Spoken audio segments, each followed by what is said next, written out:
This podcast is a member of the Place to Be Nation family. Visit us at placetobenation.com, the only place to be in your pop culture world.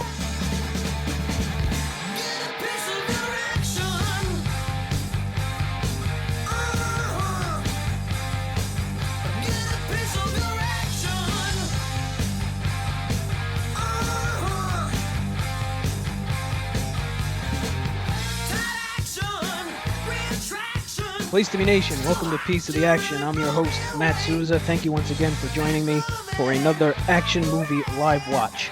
My guest tonight, known for his now legendary appearance on Talkin' Pop, which can be found on former guest of this show, Jennifer Smith's podcast feed, The Jenny Position. Of course, Jenny hosting that show along with Tim Capel. My guest tonight is Calvin Crowell. Calvin, how you doing? I'm good, Matt. How are you today? Oh, I'm doing great. So, why don't you tell the people at home listening what we're watching tonight? I picked Face Off because I'm a bit of a crazy person and I like to watch other crazy people, and it doesn't get much crazier than Nic Cage and also John Travolta before he looked like he was wearing a John Travolta mask. You could argue this is Nic Cage at his absolute Nic Cageiest. So let's not waste any more time here. We are paused at about the 10-second mark here. You can find this movie, I think it's streaming right now on Showtime, and it's on your normal movie rental places. So, like I said, we're paused at about 10 seconds. So at my signal, we will press play, and we will go from there. So in 3, 2, 1, go. And it's pretty cheap. It was like $2.99. I looked. I mean, I have the DVD, but I looked. It's pretty cheap. Yeah, I think that's what I paid for. It was like $3. Yeah, it was and like a lot of times it's on discounted Google. too. Yeah, I use Vudu, and it was like the same price everywhere. And this movie does end up streaming a lot of places too. Like it's frequently on like what is it, IFC or something like that. It's all over the place. And they just added it to the Roku channel too. So if anyone wants to watch it for free, it's on there. Oh, cool. Starring, of course, Nic Cage, as we mentioned before, John Travolta. Do you have any idea what year this is from? It's like 95, I want to say, right? 1997. 97, all right. Yeah, I looked it up. See, John and Cage. Like I said, this is right before John Travolta got put in the microwave and looked like John Travolta leftovers. Like, he actually still looks like John Travolta at this point. This might be the last movie. Yeah, it might be. I mean, Battlefield Earth was, 2000? He certainly didn't look like himself there. That's what I'm saying. So this might be the last movie where he looks like John Travolta. It's, he was in that, The Punisher with Thomas Jane, and it was kind of at that point when it kind of started to turn a little bit. That's when he had the long hair that he started when he was in Swordfish, and he inexplicably kept for 8 years for some reason. You're right. He still looks okay in Swordfish, and that's after this, I think. Right. Nic Cage rocking a sweet mustache. My God. Now, this right here, Matt. Yeah, this right here, this face rake. I counted these because it's fucking annoying to me how many times John Travolta face rakes people. He does it 7 times in the movie. He just did it for the first time there. I don't know if he was like previously blind and he's doing like a braille thing. I don't know what the deal is with that, but watch how many times he face rakes people when he's talking to them. All right. Well, John Travolta's just been shot on a merry-go-round, so we're off to a hell of a start here. I wrote down in my notes, any movie with a child's death within 10 minutes, I'm in. I don't think I've ever seen a movie where a child dies within the first 10 minutes, and I'm like, oh, I don't like this movie. So, what's your experience with Nic Cage movies? Is this one of your favorites, or are you a Nic Cage fan? Or I love Nic Cage. I actually have a glitter pillow that's glitter on one side, and when you shake it, Nic Cage's face pops up. All That's great. I absolutely love Nic Cage. The dude is fucking insane. And not even just in movies. I mean, he's insane in real life. Like, God, yeah. If there's a celebrity insane Mount Rushmore, he's up there with like Gary Busey, Tyson, and Rodman are probably my 4. Oh yeah, he's on the Mount Rushmore for sure. Yeah. Have you seen? With those 4? Say that again. any arguments with those four as being the Mount Rushmore? Cage, Busey, Tyson, and Rodman? I think Busey gets the biggest head on the Mount Rushmore because he's absolutely nuts. Cage would be up there. I would argue Charlie Sheen. Okay, who are you taking out? You taking Tyson out? See, but I Tyson's think Rodman belongs in there because he's a basketball player and somehow brought peace to North Korea. That's one of the craziest fucking things that's ever happened. The thing with Tyson is, yes, he's nuts and he has the face tattoo and the ear biting stuff, but he's kind of been on a redemption tour like these past 10 years. So I feel like he gets on the batshit insane honorable mention Mount Rushmore like the next four.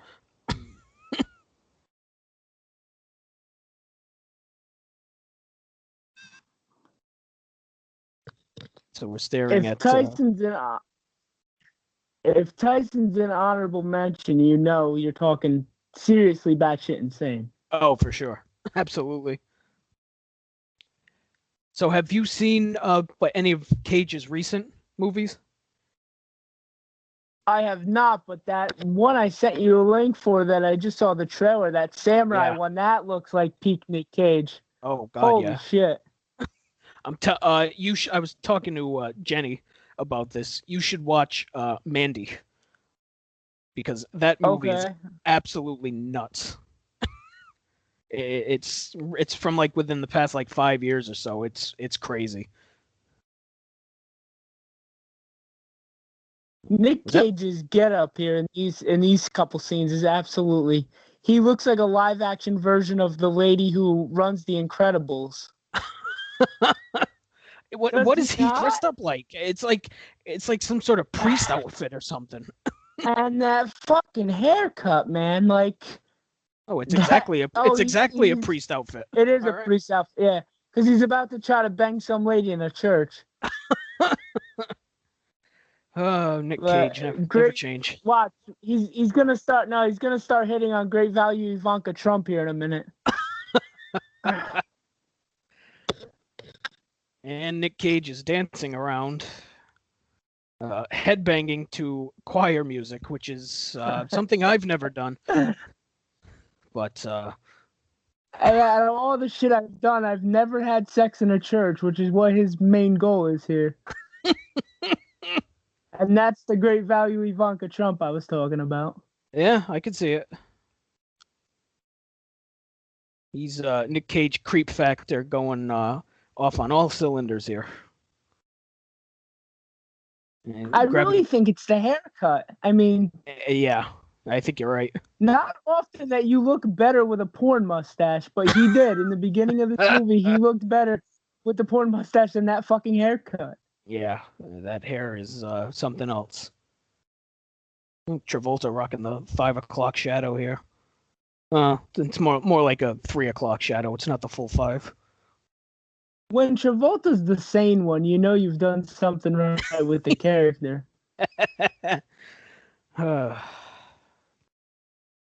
They should just make a sequel about this where he tries to get people to convert to Scientology. He puts on L. Ron Hubbard's face. All right, we've had like 4 costume changes from Nic Cage already. Now he's wearing this in slow-mo, coming out of the Cadillac. That hair is awful.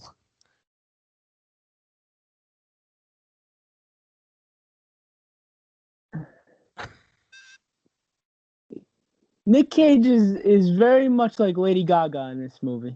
He reminds me strong Lady Gaga vibes. He's got pills in a box with chiclets. Even just the way he changed his sunglasses. Like he literally took one pair of sunglasses off to put on another pair.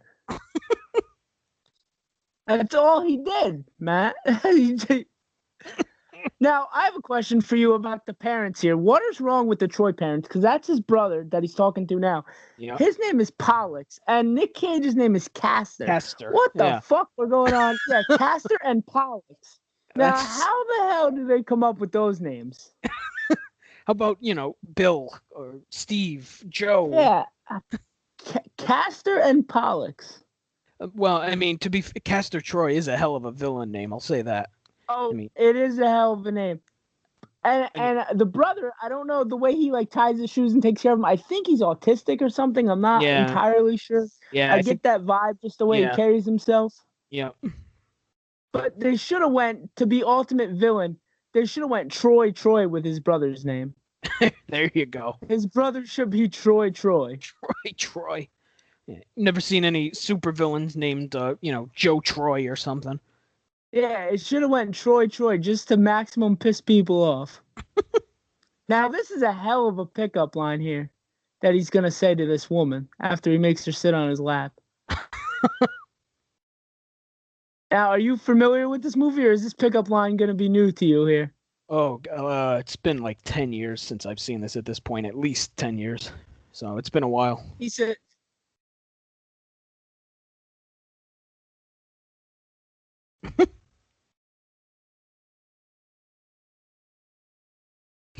If I were to let you suck my tongue, would you thank me? Would you be grateful? Like, Jesus. That's an all-time... That is an all... And then she does it. That's an all-time baller move. He must have those Jesus powers we've heard so much about. That's an all-time baller move. I mean, that's the kind of move nowadays that gets you the presidency in the U.S. Well, I mean, the private plane probably sealed the deal. So, I mean, he could have said anything at that point and, being chased by a whole horde of police and now, police do you helicopters. think John Travolta has ever turned down a movie role where they tell him he gets to fly a plane? Oh, God, no. No, right? Like, he doesn't even need to read the script. If they say, John, you're flying a plane, he's fucking in. It's on the first line. You get to fly a plane. Look who's talking. All they said was, you are a pilot. And he said, I'm in. Oh, but the dogs and the baby talk. I don't care. I'm in. No planes in Battlefield Earth, though. But spaceship, maybe. Does he fly it, though? I don't remember if he flies it. I don't know. I saw that movie once on a dare. If he's the captain, he's in. He's got Winters, goddammit. Whoa.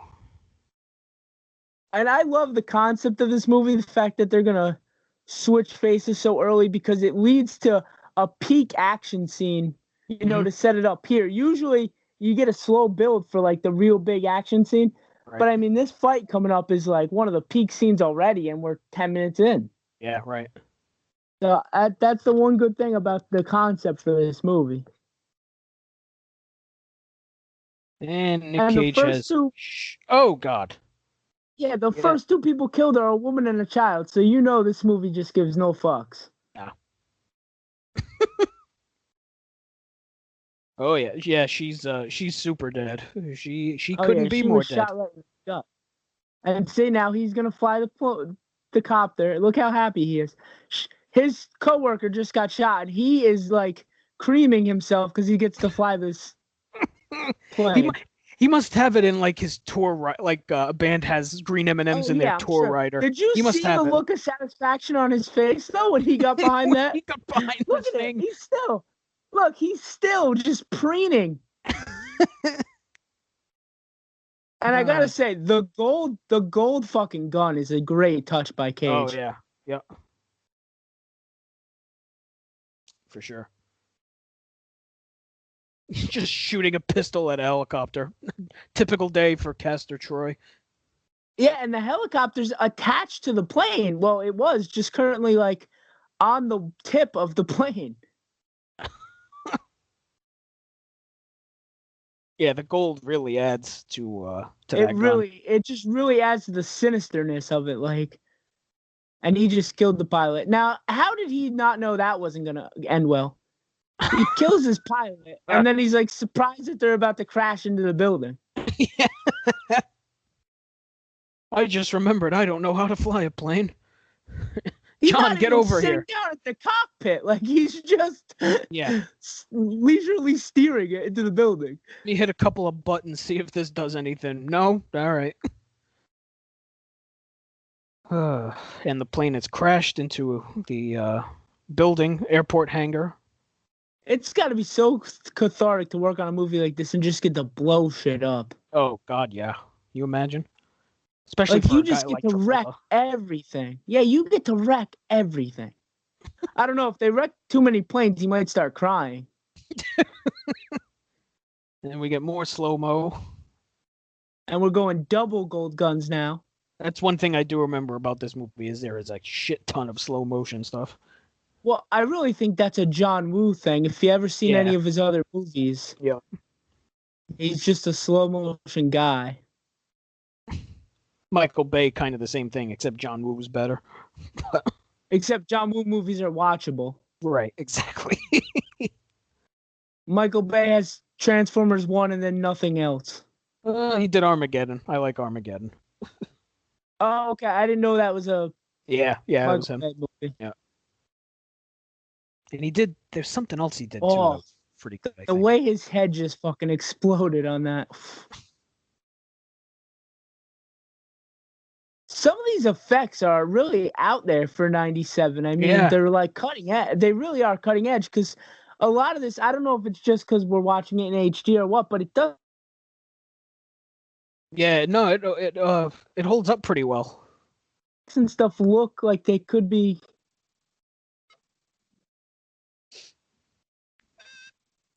The effects and stuff look like they could be current day. A lot of this stuff.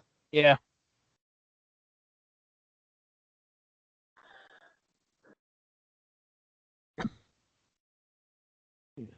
I've already lost count of how many people have died. It's getting like the end scene of Commando. Yeah, it's up to like 11. Yeah, and see, that's usually how action movies are at the end. But because they got a switch here and he's got to capture him with the switch, it really peaks early. Right. Yeah, I'm surprised. Like we're 20 minutes in and it's already. This feels like something that should have been at the end.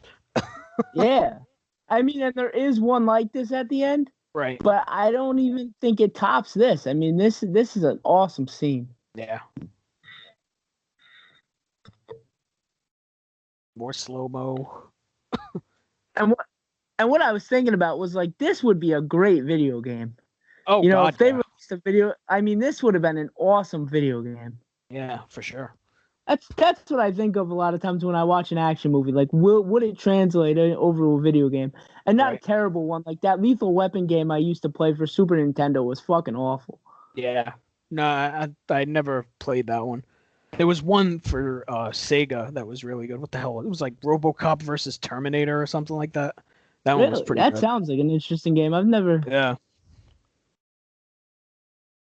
We got Travolta and Cage pointing guns at each other, circling each other like normal people do. Just and that's a weird exchange there because Sean's the FBI guy, he's the good guy, and he just said the difference between us is you care if you die, I don't. Usually the villain would be the one who wouldn't care about dying, but it just shows you how broken Sean is from Castor killing his son. Right.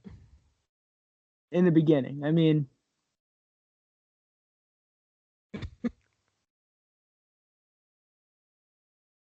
Asking how his daughter is. I like how it looks like Travolta's teeth are gold here because of the gun. Because of the gun? Yeah, because of his gun. When you look at Travolta's teeth, because the gun's pointed right at him, it looks like he's wearing a grill. Yeah, it kind of does. You're right.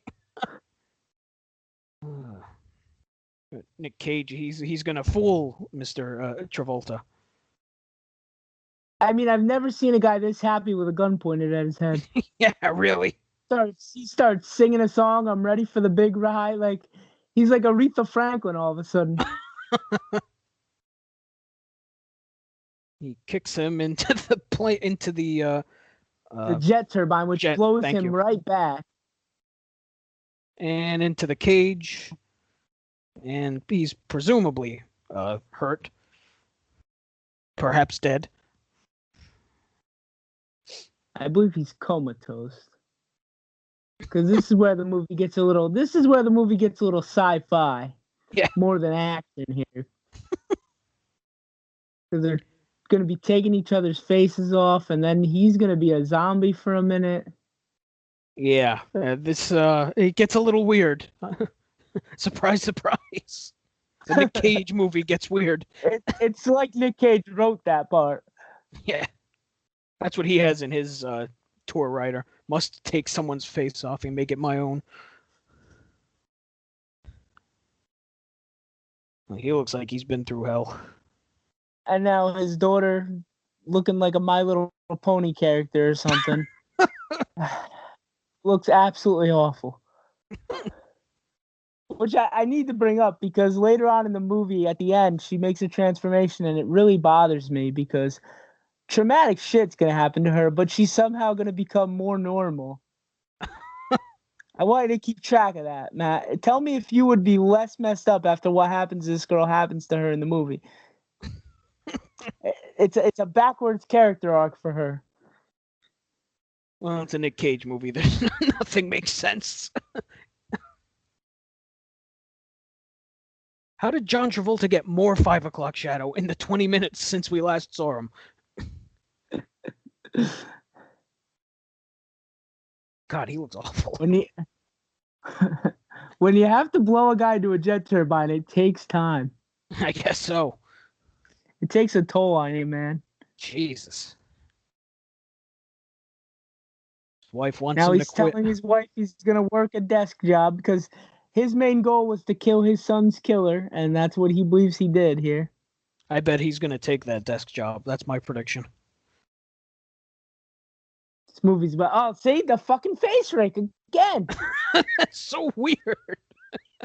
Why did he do that?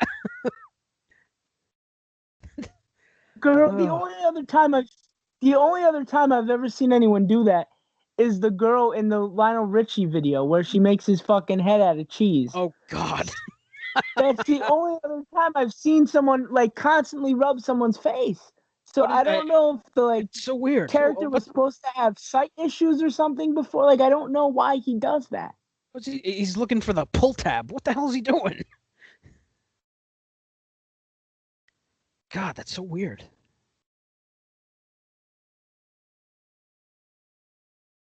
He's got a bottle of and now, champagne. Right here, he's gonna toast to all the dead agents. He lists 7 of them. So the body count on the good guys is 7. All right. I don't know how many of Pastor Troy's guys were killed. I mean, it's got to be at least 15, 20 total guys. It was a lot.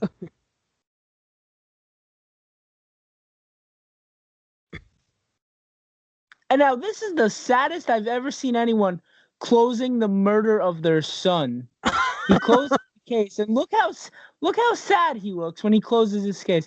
Also, why did he not get any bereavement? Like he went right to work. The guy really killed his son. He worked like the next day.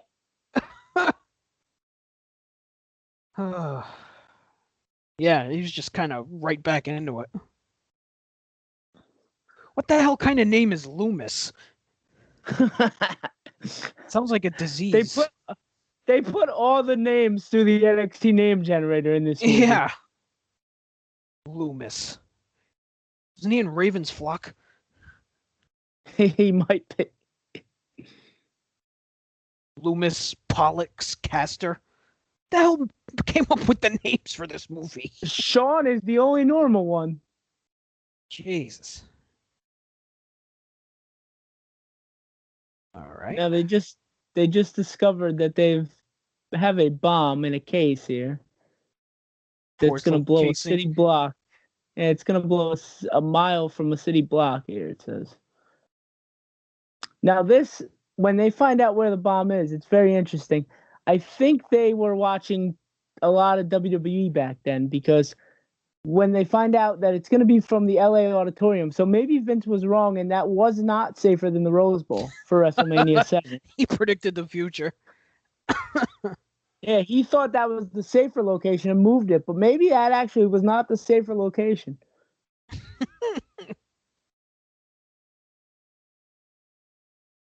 There's what's his name? Crispix or Pollux or Pollux, and he's saying he won't say where the bomb is till he sees his brother. So that's where the brilliant idea to make Sean his brother comes from. And now this guy, Sean's boss, this old white man, doesn't he look like someone drew a face on a balloon? Tell me that's not what he looks like, Matt. Like, I don't know how else to describe it. He literally looks like somebody drew a face on a balloon. His face needs some spackle is what it needs. Holy crap. Oh, man. Now, my subtitles spell Pollock's name 3 different ways, depending on when it comes up. Maybe he's Pollux, Troy. He's got 3 different names. One time it's spelled like Kevin Pollock, and then it's spelled Lix. It's very strange. They don't know. It's such a weird name. They don't even know how to spell it. Well, we have now found out that our friend is alive in a hospital. And they kept him alive specifically to send Archer on a mission where he wears Castor's face. That's the only reason he's alive. And instead of saying that he's a vegetable, the lady, I found it interesting, says he's a turnip. He's a turnip. That's a weird. That's not like a vegetable that you would think of a lot. Yeah, no, that wouldn't be my first choice. I don't know why they got cute with the dialogue there and didn't just say he's a vegetable. Yeah, that's interesting. No, change it. Turnip. That's better. And this guy looks like every scientist in every Marvel comic ever. Like, he just looks like the classic scientist guy, you know? Yeah. Down to the glasses and the tie. Now, they're showing an ear transplant here. Do we even have that technology? Like, I know they do face transplants, but I've never heard of anyone getting an ear transplanted. I'll tell you, that looks like 3D printing to me. Perhaps Face Off predicted the future. Face Off predicted the future. John Woo's hanging out with Matt Groening now and just predicting shit that's gonna happen. He's the Nostradamus of filmmaking. Because that's what I thought too. I thought that because look, that's what it looked like. And I mean, they print do it kind out of and do put that. it on there. They do that for medical pieces now. So, wow. Yeah, Face now, Off. but this is, this is 22 years ago. Was this supposed to take place in 1997, or was it supposed to be like in the future? I think it's supposed to be futuristic because watch when he goes to prison, he wears like moon boots. Yeah. John Woo predicting the future. But yeah, they never actually say like what year the movie takes place. No. It's like 1997, but a different universe, 1997. Yeah, but it can't be that advanced because they still have fucking merry-go-rounds. And when was the last time you've seen a merry-go-round? I mean, there's one near my house, but oh, is there? Okay. Yeah, because I live kind of next to the water, and on the pier they have a merry-go-round there. But I don't know anybody who's been there in 20 years. Yeah, who's ridden on a merry-go-round? Yeah, I mean, if you have kids, I get it, but Gina Gershon entering the fray. This is peak Gina too, I would say. Mm-hmm.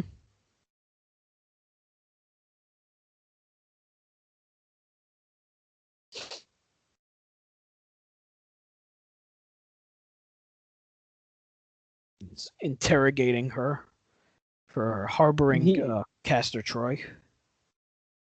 They used to be an item, and she's worried that he can take her son away from her, rather. We're staring at the back of a bald man who looks weirdly like Brando. What is that jacket? You're right. That's Gina Gershon's brother in this movie, too, which is an important thing to know because later on they're going to have a makeout scene. This movie has a lot of incestual tones in it. Yeah, I was just about to ask. It really does. It does, because when Nic Cage becomes John Travolta, he's like hitting on his daughter and shit. It's very, very incestual. I've seen a lot of porns with this plot. Hopefully the acting in this is better. Not much. Travolta pointing a gun at this the brother's eye. And like God, you said, that Matt, he coat. looks like he has not slept. Every time you see Travolta, he looks like he hasn't slept in Oh, he looks years. awful. At least he shaved a little bit, but man, he looks horrible. I would imagine that's by design, but still. Yeah, I think they're trying to show, the wear and tear that the FBI job takes, but Jesus. He looks worse here than he does now. Well, maybe not. no, he does not.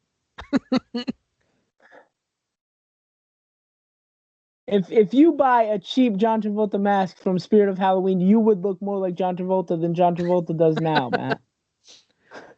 Well, let's not go with that. Let's not go that far. I mean, I'm Long not way. saying peak Travolta. I'm not saying peak 70s Travolta, but you would look like a Travolta more than the Travolta we have now. Yeah, I'd be more gaudy Travolta than Grease Travolta. Yeah.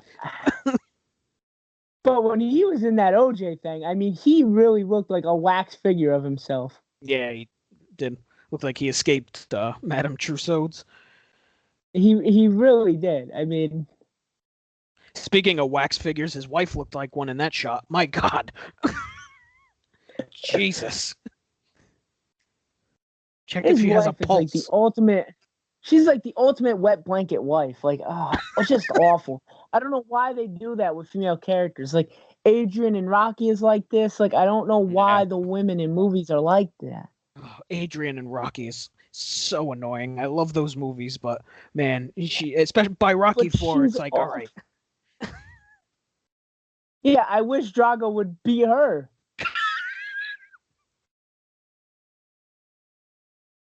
Oh, we see the scars from where Sean was shot. Does Travolta have a hole in his chin? Yes. What is that from? I don't know. What is that? I think that's just him. I think that it's natural. I don't think that's movie related. How is that natural? People don't just have holes everywhere, do they?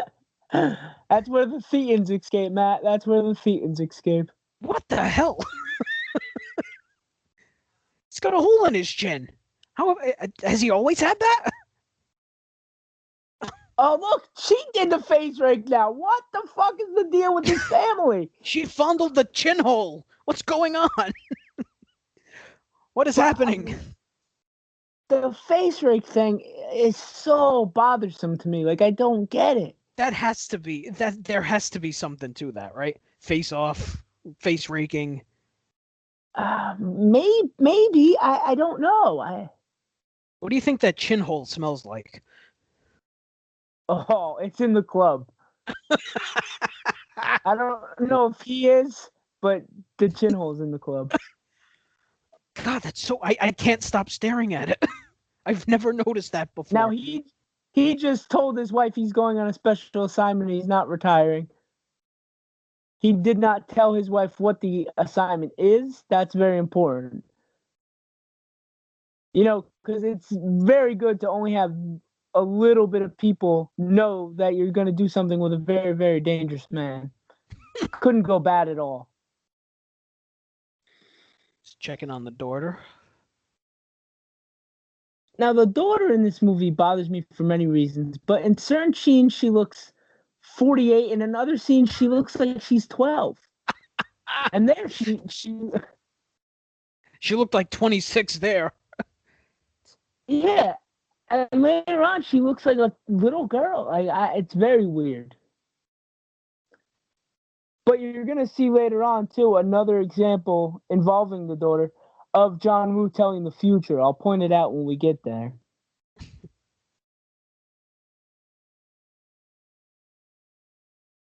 Travolta in the hospital or a clinic, presumably, with so the only people that know, friend. Yes, the only people that know about this face swap are the doctor, the black gentleman here with him, and then the lady who is overseeing the project. Those are the only three people besides Travolta that know this, and that's very important to remember. I'm still staring at the chin hole. I can't get over it. What the hell what causes that? I don't have a chin hole. I'm gonna have to go look at Travolta movies later and see, like, Yeah. in Welcome Back, Kotter and stuff, does he have that? Because I've never noticed before. But now, like we've said, his face is so different now. You can't look at current day Travolta. You have to look, at like Pulp Fiction Travolta. Does he have it in Pulp Fiction? He got the chin hole filled in. It was one of his many plastic surgeries. Hey, because I'm trying to remember. I don't know if he has that in Pulp Fiction. Oh boy, that looks nothing like Travolta, that model. Oh my God. That looks nothing like him. No, it's obvious here that's... Wow. All right, we've cut his face. You can tell it's not him. Again, no chin hole on that model. Yeah. So it gives it away. Now they're lifting his face off.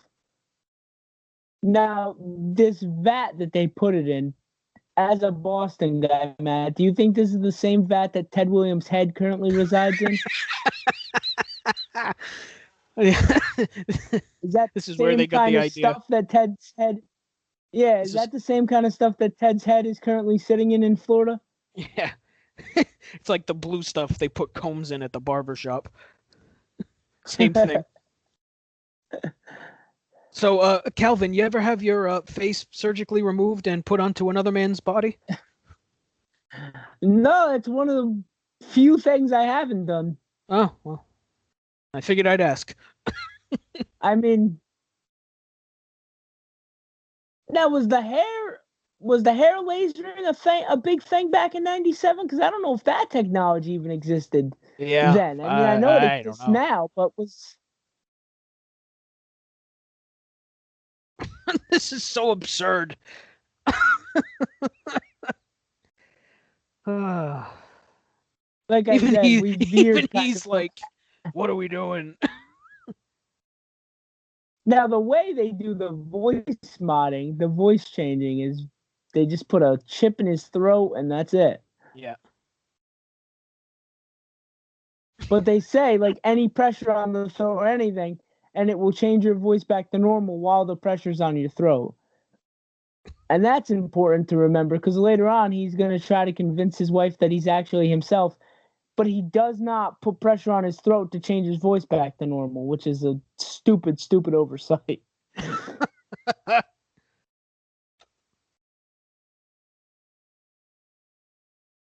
Oh, look, nary a scratch on him, just like that. Can't even tell. No stitches, now no this nothing. Is Travolta. Now, the rest of the time that you see Nic Cage on the screen, it's John Travolta's character. It's very interesting to follow. This is where it gets confusing. Yeah, and the whole time he's Nic Cage, he looks scared. Yeah. Like, when you see Cage's Travolta, he looks so confident and he just looks like a different person. But, I mean, he just looks terrified the entire time that he's Nic Cage. Right. And he's just broken a mirror. That's 7 years bad luck. I mean, Matt, he just got his face put on someone else's body. I don't think he's having too good of luck anyway. Yeah, but you see, when his bad luck here finally ends, that just means he'll have 7 more years on top of it. No foresight, is what I'm saying. It's a good point. When I'm done, I want you to take this face and burn it. All right, that's sound advice, I suppose. Now, this is where they're putting in the voice chip. A violent sneeze could dislodge it. Well, that's probably bad. But again, he doesn't use that to his advantage later on. What a weird line to say. I could eat a peach for hours. Well, that's what Nick said. That's what Nic Cage said in the plane to the officer before he said, "Suck my tongue and be grateful." Oh, I missed that part. Okay. He uses peach as a sexual euphemism a lot because remember, then he called his daughter a peach and said, "Is your peach ripe yet?" So he uses peach. Castor uses peach a lot. Yeah. Eesh. Now, 6 days till the 18th, so that's the day that the bomb is going to go off. So now, how is Sean okay, but Castor is still a problem? Because he's still legally dead? Yeah, but they don't know he's dead. Like, his brother and stuff doesn't know that Castor's dead, so it's not going to be weird that Castor's going to walk into prison here. But taking off the face, because Castor's in a coma, but taking off the face, I think, revitalized his body somehow. Because Okay. he's gonna zombie walk here. He's gonna zombie walk here in a minute and get Travolta's face. Did I mention I was drunk the last time I watched this, which is why I don't remember it? I thought you were just too young because you said it was a long time ago. So No. It was oh, probably. if you're drunk watching this movie, you're probably confused as fuck. Like, Oh, yeah. Probably more so than I am now, quite frankly. yeah, like once Travolta becomes Cage and Cage becomes Travolta. All right, there's a light shining on a shirtless Nic Cage. I'm just going to call them by their actor names. It's much easier. Yes, I agree.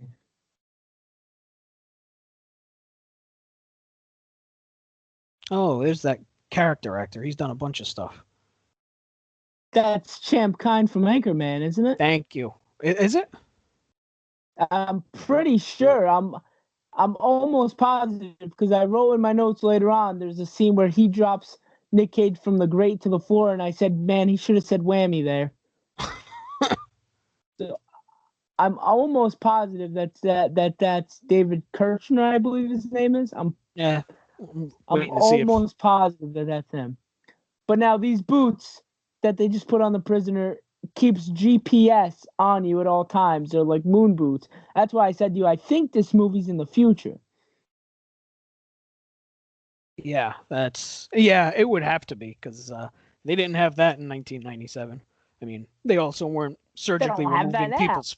They also weren't surgically removing people's faces in 1997 either. Yeah, But I don't think they have GPS on prisoners now.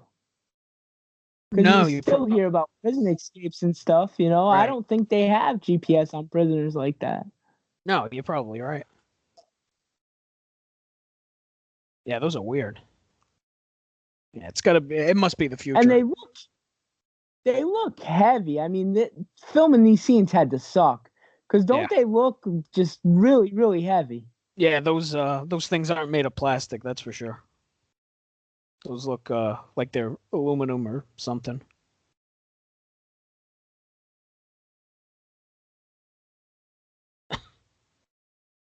There's homeless Andy Dick. And there's Pollock, that's it. Yeah, Pollock, his brother. Brother looks a little bit like John Lennon. Yeah, you know what? A little bit. Not homeless Andy Dick. No. But the brother looks a little bit like John Lennon. Yeah, a little bit. Or like the lead singer from Oasis or something. Like Dakota. Yeah, like Dakota era John Lennon, not, Beatles John Lennon. Yeah. Dakota doing nude music with Yoko Ono John Lennon. All right, I need to remember that this is not Castor Troy. I should write that down. Well, everyone's gonna call him Castor Troy because it is, but it's Sean Archer. Right, but in the back of your head, knows that. This is very confusing.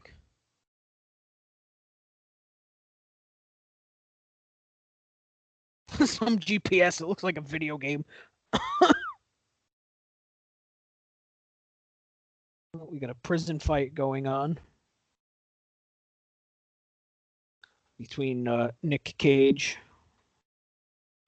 And you'll find out later why that guy is randomly attacking Castor Troy. It's because he slept with his wife and his wife's sister the day that man went to prison.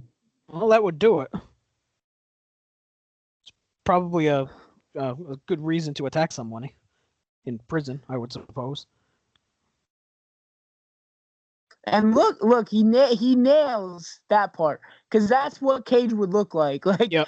He nails that.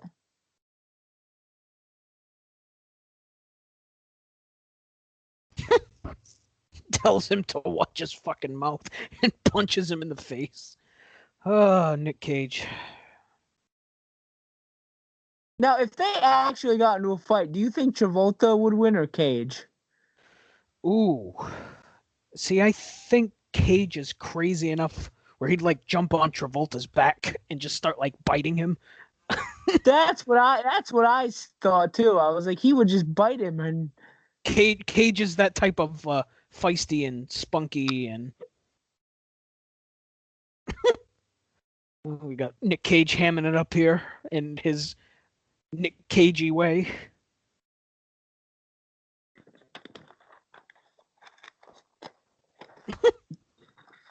That guy looks Nic familiar Cage too, and I don't know why. Nic Cage plays a terrific psychopath. I mean, oh yeah, I think the movie Split would be better with Nic Cage than James McAvoy. I think they missed an opportunity making Nic Cage. Man, if Nic Cage was in that movie, I mean, and that movie's great, but if Nic Cage was in that movie, it might be an all-timer. Jeez, can you imagine? They've hit Nic Cage with the shock stick. He looks familiar too, and I don't know why. I've seen him somewhere before. The guy that Cage was beating up. But yeah, I'm almost positive that guard is Champ Kind from Anchorman. Yeah, I didn't get I'm almost 100% positive.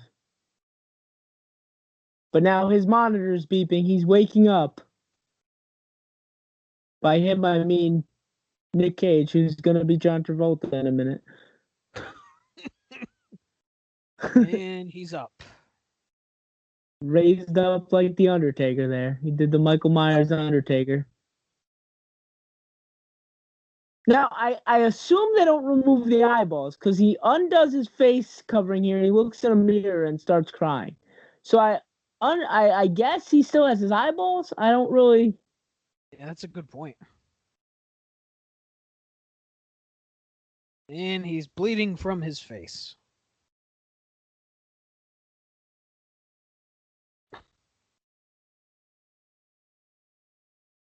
All right, and he sees his face in the Ted Williams liquid, the barbicide.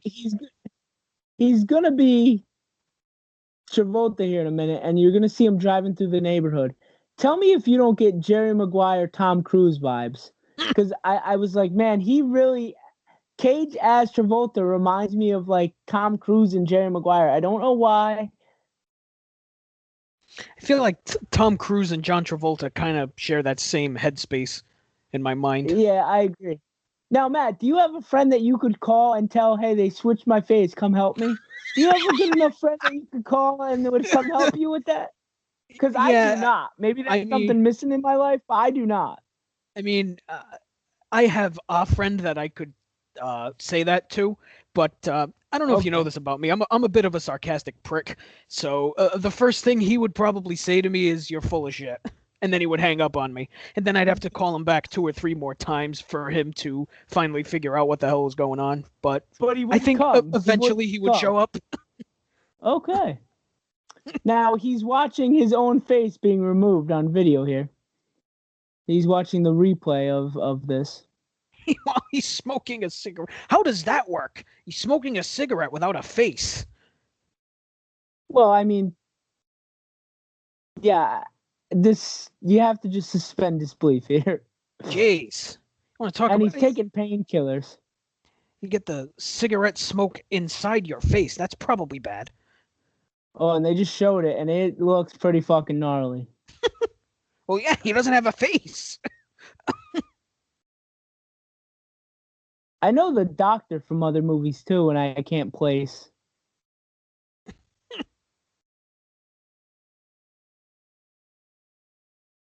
So he just told the Doctor after he was kidnapped that you have to put my face or his face on my body now.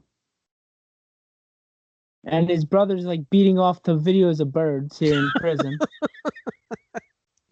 As you do, I suppose. Well, he just said, if I see one more waterfall, I'm going to foam at the mouth. So There you go. Oh, Pollux. And his brother immediately notices that he's not walking the right way. And Yeah. because his brother, I'm pretty sure, is schizophrenic Yeah. or autistic, like we talked about, because he immediately knows that this is not his brother. Yep. He's asking him what's the matter with him. He says, Travolta Cage says he was in a coma. And you're so paranoid. And then he said, what medicine am I on? But of course, Travolta knows that because he's so obsessed with Nic Cage that he knows the answer anyway. Mm-hmm. The pills are called Vivex, which is definitely the name of a fake drug. Or fake pill, if you will. A tab of bad Quantrax, that's a fake drug too, I'd assume. It's like, what movie is it that has Nuke as the fake drug? Is it RoboCop 2? RoboCop 2, yeah. Yeah. See, he's just telling him now, remember, you had a sex sandwich with his wife and his sister the night he went to jail. But he's pretending like he doesn't remember because of the coma. I love how he keeps calling him bro. And Pollux is mad because they got the $10 million, but now he's in prison and not going to get to help set off the bomb. But this is where he's going to tell him that it's at the LA Convention Center. Like I said, taking it right from WWE storylines. That's it. I wonder if Caster's an Iraqi sympathizer. He's part of Slaughter's coalition. He had his face switched with General Adnan.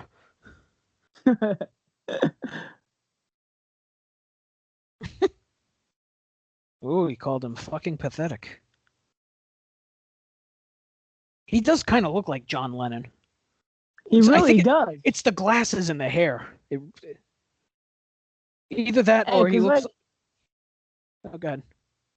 Like I said, he looks like 1980s Lennon, like 79, 80s Lennon. Either that or he's the lead singer of a bad Oasis cover band. I could see that, too. Pollux Gallagher? One of them.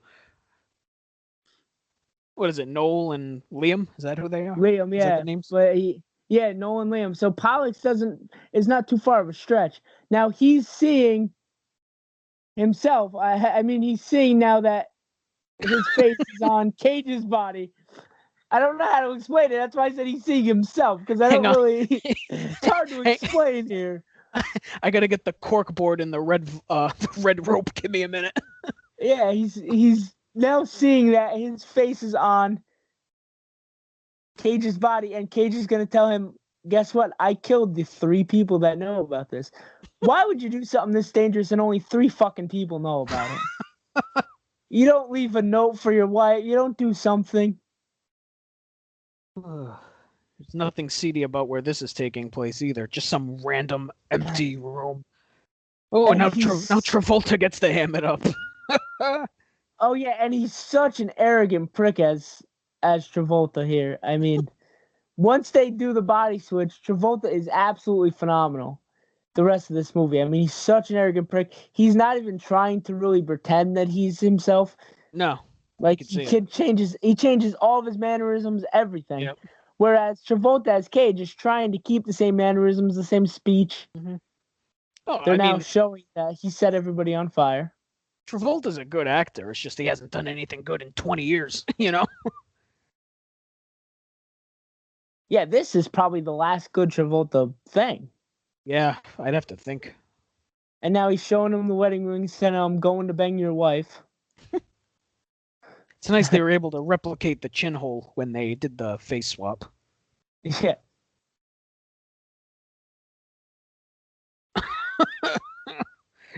Nic Cage overacting 101. Holy God. Oh. Like this, the whole way he's moving his head and like just taunting him. It reminds me so much of Tom Cruise and Jerry Maguire. Yeah. Like just strong Jerry Maguire prick vibes here. Mm-hmm. Licks his face, and now Cage is choking him. And he gets hit with the shock stick again. Ooh, and hit in the chest. Yeah, they're just absolutely beating the shit out of him here. So now they're under the assumption that Travolta is really Sean and not Nic Cage as Castor, right? The guards? Yes. All right. Yes, I'm starting to get it. The guards do not know about the switch. Okay. So the guards think that they're actually their own people now.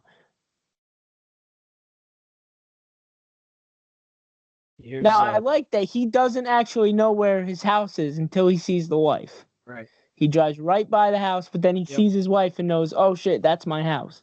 Yep. It's a good touch. And the fact that their mailbox behind her says post and not their last name bugs the shit out of me. Yeah. Yeah, that's weird. On the mailbox it says post and it doesn't say Archer. Like, who does that? Yeah. Like, that's like when people put mail on their mailbox. Like, yeah, no shit. I know what goes in there. Yeah. Close up of Jack Skeleton. I mean his wife.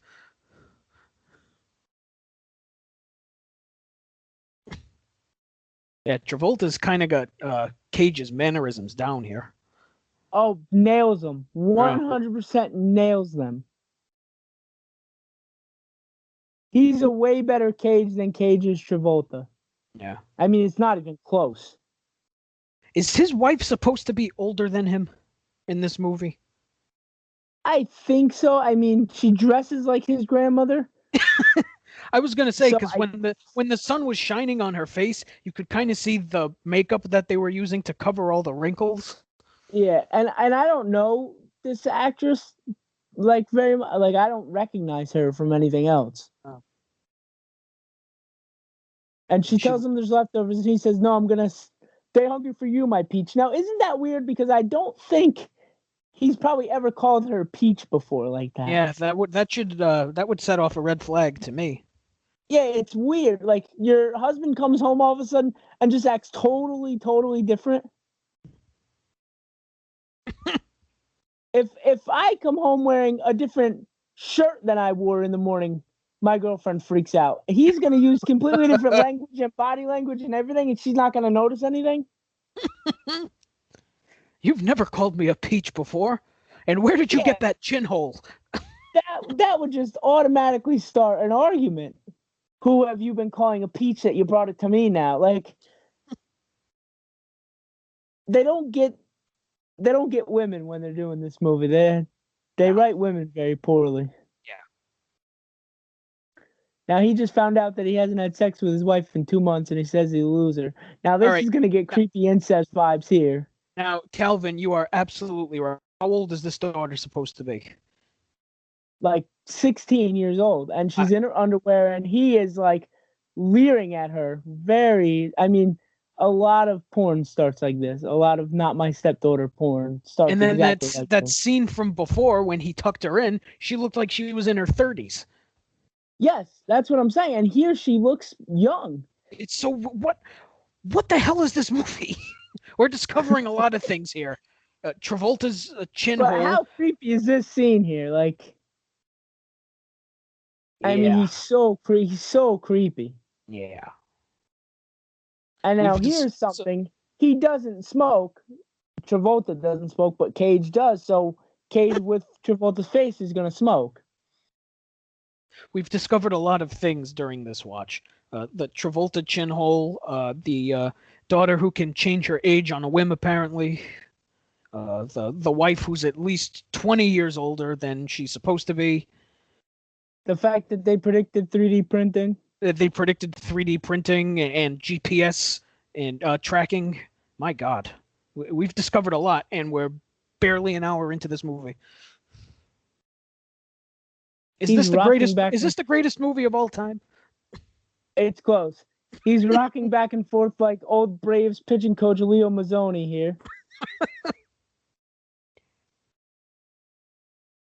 I know you're enough of a baseball guy to get that reference. I don't know how many of the listeners will, though. That's all right. But see, this picture here, I really think that's Champ Kind. See, with his hat off and looking down at the grave, I'm almost positive that's him. No, you know that. Oh, what the hell? You know what? That's not him. It's what the hell's his name? I just caught a good glimpse of him. I gotta look it up now. But it's not. That's not David Ketchner from Anchorman? No. What the hell's his name? He's done a bunch of stuff. I gotta look it up. Did they say his name in the movie? If they did, I missed it. Not that I know of. Yeah, not that I know of. All right. I'm gonna have to look it up because I'm pretty sure that's not him. Now that I got a good look. No, he just says we're sorry about Tito, who is the black guy who was his good friend, and he just goes, "Oh, shit happens." Don't you think again your coworkers would think it's weird that you're acting that different? Yeah, really. I mean, because none of these people know either that they've switched, so they're not suspecting anything. But I mean, he's acting so different. How these people spend all day with him? How do they not realize? He's not exactly hiding it. So no, he's not even trying to be Travolta at all. So the prison guard, right?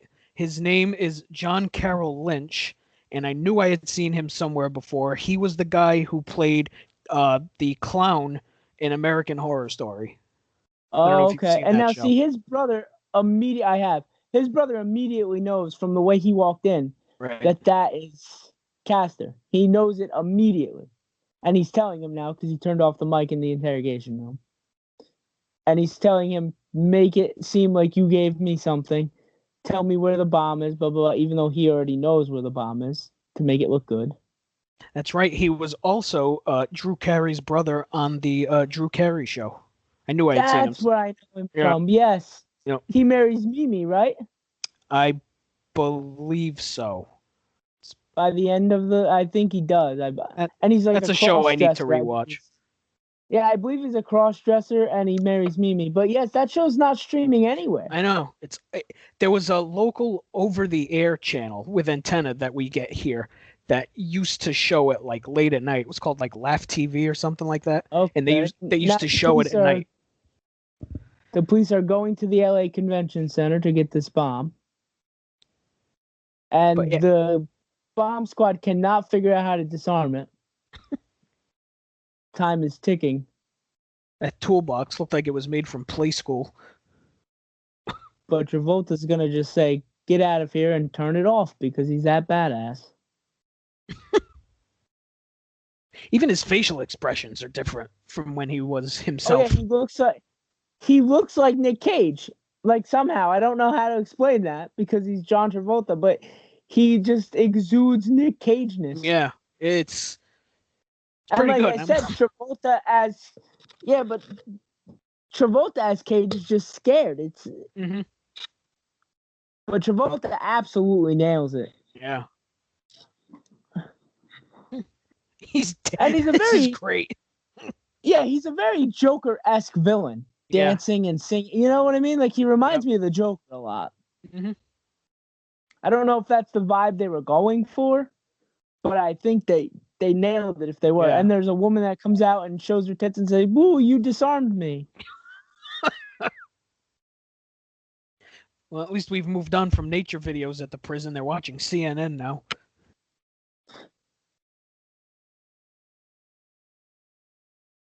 And Cage gets to see Travolta triumphantly undo the bomb, and he is coming to the realization that he's stuck in this life now because nobody knows the truth. Right. I gotta say, Cage has been pretty tame since the face swap switch. It's uncage like. Well, because he's trying not to be Cage. Right.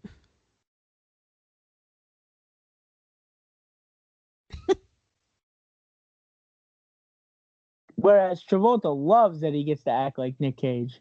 Oh, for sure. Is that Margaret Cho? That is Margaret Cho. Oh my God. Hell of a glam up for her from Yeah. this movie to current day, because she looks a lot better current day. Yeah. She somehow looks younger, even though this movie is like 26 years old. Yeah. She somehow looks younger today, currently. Yeah.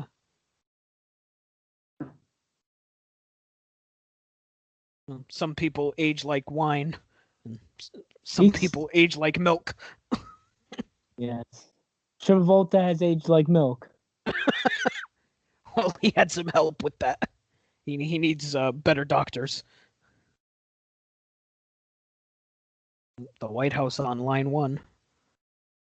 Now, see this too. He grabs her ass. That is not in the Travolta character at all. How does nobody realize that he's so different? Right? I mean, Like, nobody realizes. Now he's lighting candles for his wife. She's coming home. They're gonna have a romantic evening here. Which also brings up a question. Now, they didn't change bodies, Matt. She's been with this same man for what, 16, 15 years? She Let's doesn't assume. realize his penis. She doesn't realize his penis is different. Because yeah. I assume most penis. I mean, I haven't seen that many penises, but I assume they're like snowflakes. They're all slightly different. I would think. Like, how does she not realize? Well, I mean, they just changed his face, right? So it wouldn't be. Yeah, but well, no, but this is Nic Cage's body. Is it Nic Cage's body? Yeah, remember they moved the face over to the body, did they not? No, I Like, thought. they Is that what? moved, Oh, yeah. Yeah, they I moved guess Nic you're right. Cage's face on Travolta's body. Yeah, They that's a moved good Nic point. Cage's face to Travolta's body, and Travolta's face is on Nick. So this is Nic Cage's body. Yeah. And that comes up later because the way they find out is he tells his wife to do a blood test, and they see that the blood is different. Right. So it's their bodies. So his penis is not the penis that she's been used to. Yeah, that's a good point. Yeah. A couple of plot holes in this. Yes, I mean I don't think that many people are looking God, at it like no. the Bruder film the way I did. I mean I broke it down like if there's a Bruder film. I'm looking for the second shooter. Grassy knoll. Oh God. I was gonna say the movie's not called Penis Off, it's called Face Off, but Yeah. But that's bothered me every time I saw this movie. yeah, that's a good point. Especially for someone like Travolta and Nic Cage. They're not the same people at all. Travolta's rather big and Cage is, rather small-ish compared to Travolta, but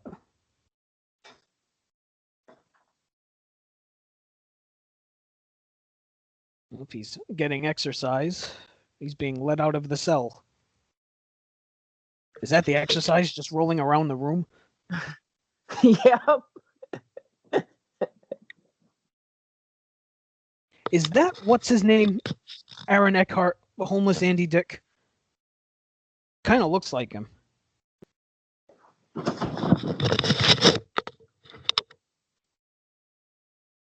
No, he's out of cigarettes.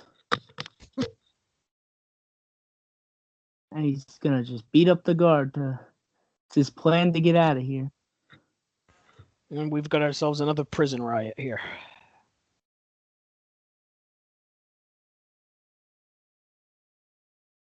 I think that's Aaron Eckhart, the homeless Andy Dick.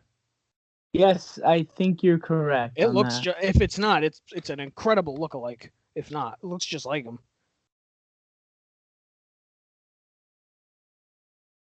Now the guards are carrying him away, and he says he needs a light.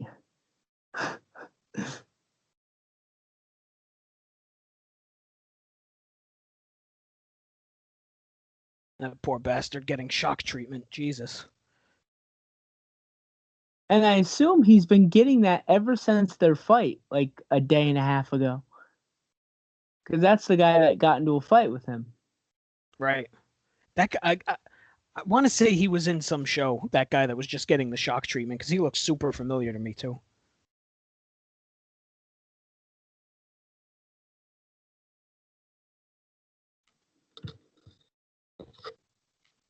Prepping Cage for the shock treatment.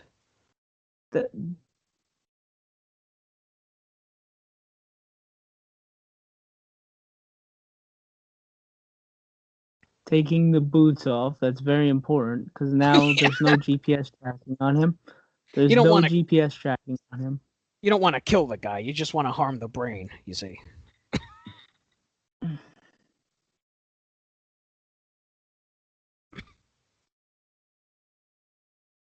Jeez.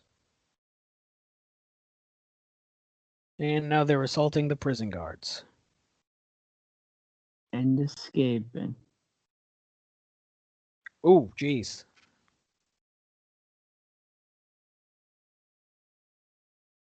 More slow-mo.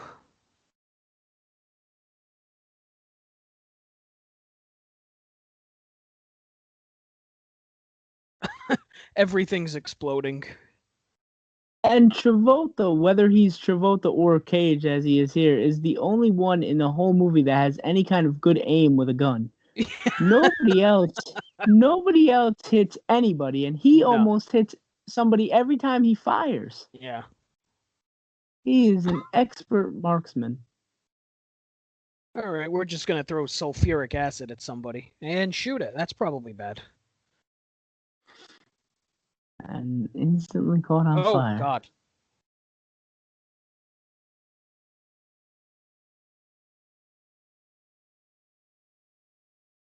And, oh, another man down. And they're making their escape. The body count on this movie is incredibly high. Yeah. We tried for Commando. I'm not doing it again for another movie. We failed at it miserably. Oh, Commando, yeah, that body count's probably one of the highest in a movie. I wonder if there's a site that keeps track of that. There is. I wouldn't be. I talked to Drew after the fact, and he was able to find the number or I was, but there was a website, and we were close. I'll say that. I don't remember what the actual number was, but we were pretty close. Yeah, I was gonna say. Well, I mean, there's a site for everything nowadays. You would think there is a site that tracks movie deaths. Yeah. Can confirm that there is. And there's a lot of leg stabbing in this movie. Yeah. That's an underrated trope in movies, but this one has a lot of it. And they're just taking everybody out to make their escape, leaving nobody alive, I suppose.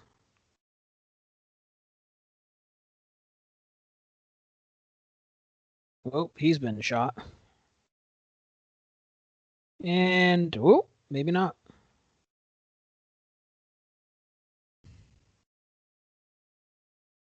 There's no way that gun is that strong. Yeah, no, absolutely not. And there's no way Nic Cage is that strong. And there he goes. See, now that would have been a real cool spot if the guard shot the guy as he was falling instead of shooting up at Cage. Right.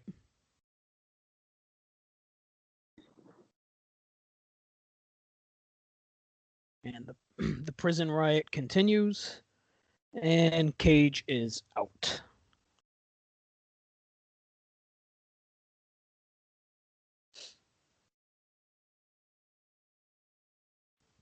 Now is this prison on an island somewhere?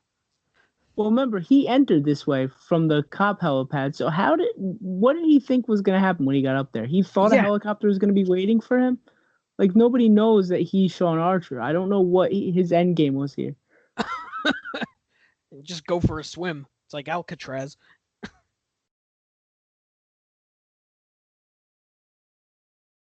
Yeah, how is he going to escape? I mean, he didn't really think this through.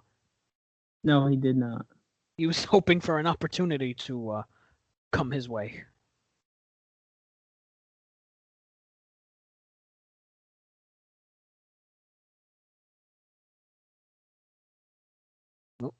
Man, there's a lot of slow-mo in this movie. Like I said before, it's like every action scene. There's at least one bit of slow motion.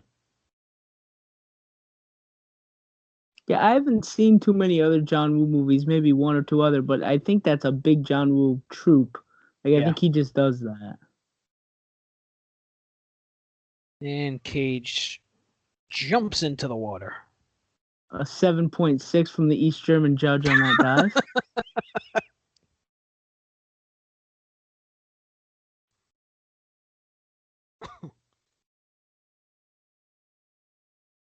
Now, how long do you think it took him to swim to get off that island? That has to be a couple hours of a swim, right? I would imagine. Depends on if he's going with the current or against the current, you see. Now this part right here is where the wife should figure out that this is not her husband. Because he's saying, she's telling him, are you trying to avoid what today is? And it's their son's birthday. Like, the fact that he doesn't know that. I mean, how does the wife not pick up on that? Oops. I don't know. I would think you would remember what day it is, Sean. I mean, kind of a big day in our life, but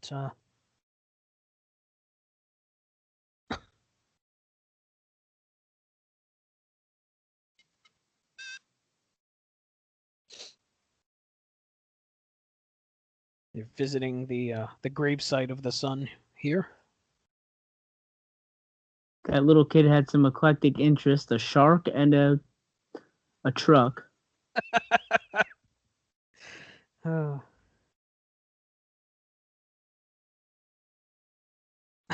Well, this was awkward. I need to tell you something.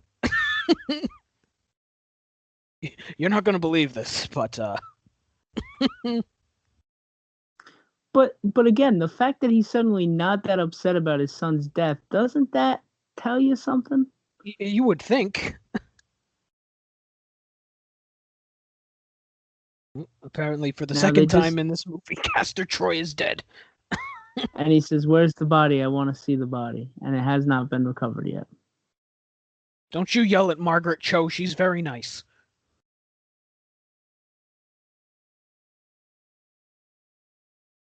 There he goes with the face again. Yeah, I don't get it.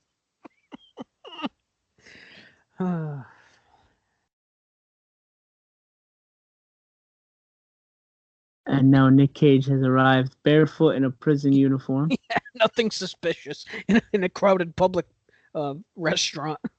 Nothing suspicious. Oh, he's at the hospital. No, he's at the hospital. Oh, is that what it said? Seafood Cafe in the background. I believe he's at the hospital parking lot, or he's driving to the maybe he's driving to the hospital parking lot. Now, remember, his wife is a doctor or maybe a nurse. I'm not really sure at the hospital, so he's driving to the hospital. Now, this is the scene where he calls her, and he shows how easy he can change his voice by putting pressure on it. But when he talks to his wife, he does not do that.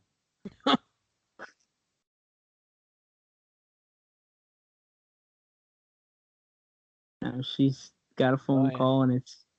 See, he does it very easily, but then when he actually talks to her, he doesn't do it. He just says, hey, this is weird, but I'm your husband, and your husband is not who you think he is. Take Jamie and go to your mother's. Now, if you got a phone call like that, what would you do?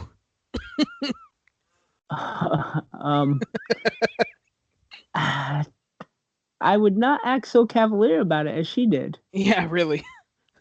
I don't know what I would do exactly, but I would not act like that. And now he wants Victor Lazaro, which is the man who looks like a balloon with a face drawn on it. But instead, of course, Travolta picks up here. And he says, well, if you're Sean Archer, I guess I'm Castor Troy then. So now they both know that they're both out and about free here.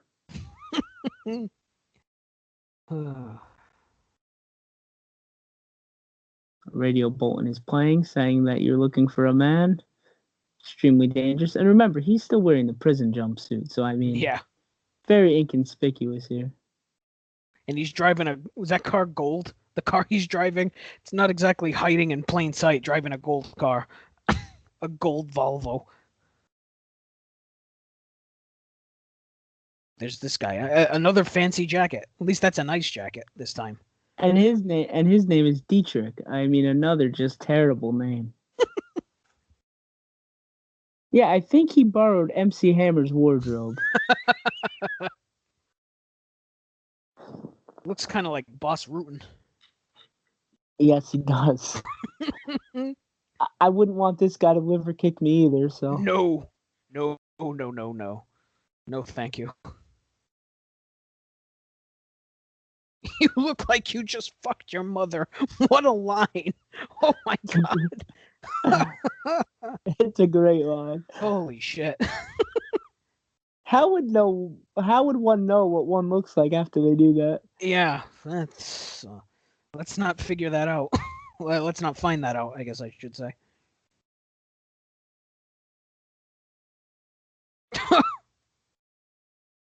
The hairstyles in this movie has to be the most 90s thing about it, right? Oh, God, yeah. Even the fashion, like what the women are wearing, those dresses, that's right out of the 90s. What decade is his jacket out of, you think? Oh, God. Looks like something on a couch from the 70s. There's the guns, the pills, the joints, the money. Putting ecstasy in a water, it looks like.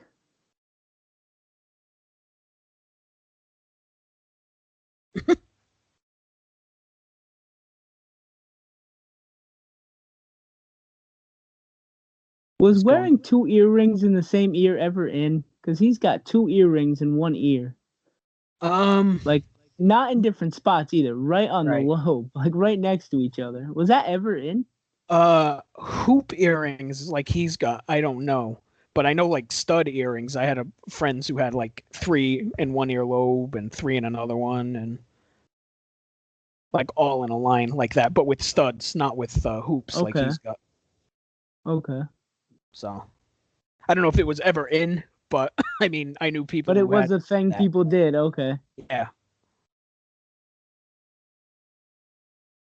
And he just told them he wants to remove Sean Archer's face. But see, the thing is, Castor Troy is so batshit crazy that it doesn't set off any alarms. And he asks him, how do you know so much about him? And he says, because I'm fucking his wife, which is a brilliant line. That's a brilliant line. You know, there's not often times that Nic Cage has good hair, but his hair is particularly bad in this. Oh my God. Now that you really look at it. Oof. Oh yeah. His mother put the bowl over his head and cut it. I mean, it's rough. That's 100% what happened in this. There we go. Cage gets to ham it up now. There we go. And he's just laughing like a freaking lunatic. God, that hair. Oh, it's so bad. I think the worst Nic Cage hair is when he dyes it blonde for what was it, Gone in 60 Seconds? The remake he was in? Yeah, Gone in 60 Seconds. Yeah. Oh, it's so bad. It's fitting that he's in a movie franchise called The National Treasure, because he really is one. I mean, he's the gift that keeps on giving. He's just insane. Oh yeah, and his recent stuff is completely insane. There's this movie I was reading about on I think it's on Amazon Prime or something. It's called Primal, where he gets hunted by a bunch of like tigers and like lions and whatnot. It's like, shit, I gotta watch that at some point. Yeah, I gotta watch that too, because he's probably the most dangerous predator in the whole movie. He just tells him his nose, his skin, everything's coming off. His whole face is coming off. And the bald guy says, what kind of drugs is this guy on? While they all just did a suitcase full of drugs. Yeah, really. He's out of it. Oh, that's funny. He's stumbling all over himself. The hell did they give him? Well, again, it's his own body though, and he doesn't have the Right. drug tolerance that Castor would have. Right. You got to think of that. He doesn't have that drug tolerance, and now he thinks that he's actually seeing Nic Cage in the mirror, even though it's himself. Right. There's a lot to this movie, more than I was expecting, honestly. Yeah, it's deep. It's deep.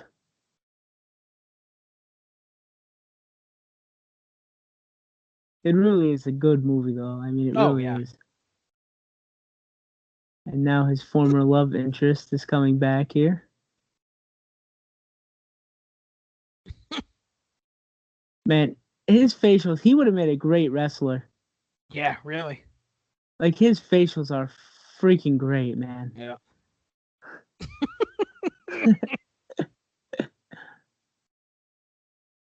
My I'm face. not dead on me.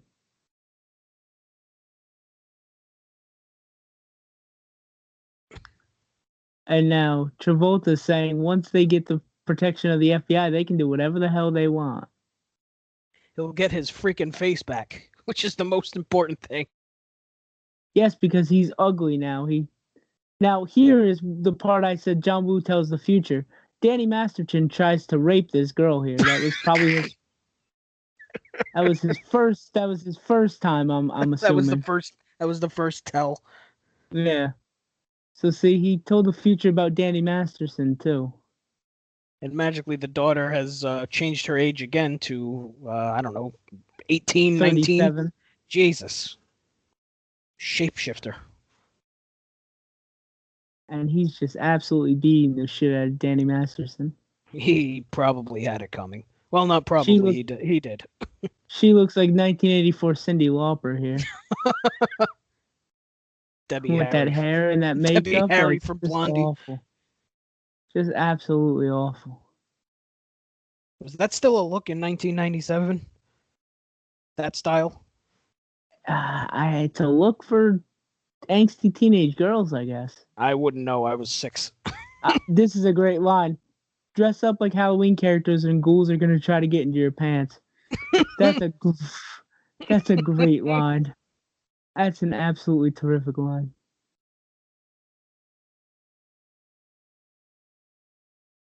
Just handed the daughter a cigarette.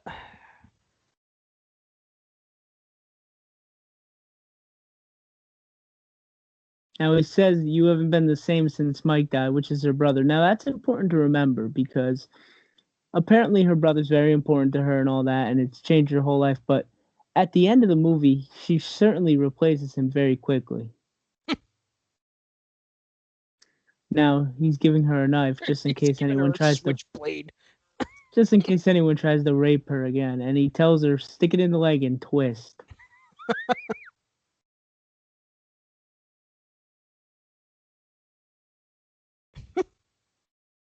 Gee, thanks, Dad. My own switchblade. And see, again, I don't know if she's 14 or 34. Yeah, I can't figure it out. Like I mentioned earlier, I think she has the Aaron George Jesus powers that he's talked so much about.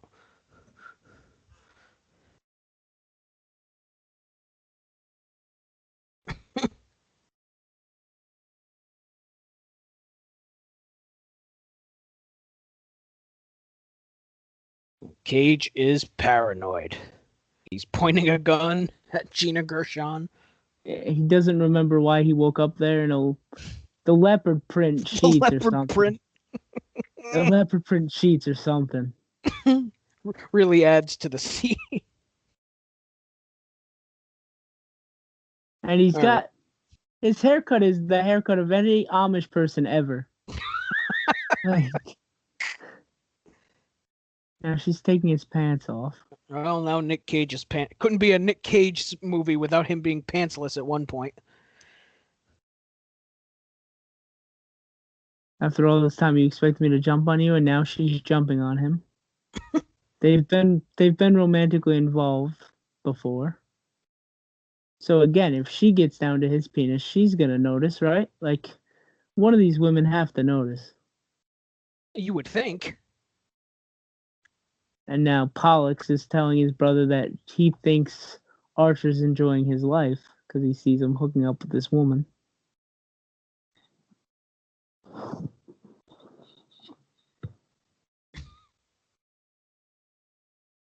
He's so confused, is Nic Cage.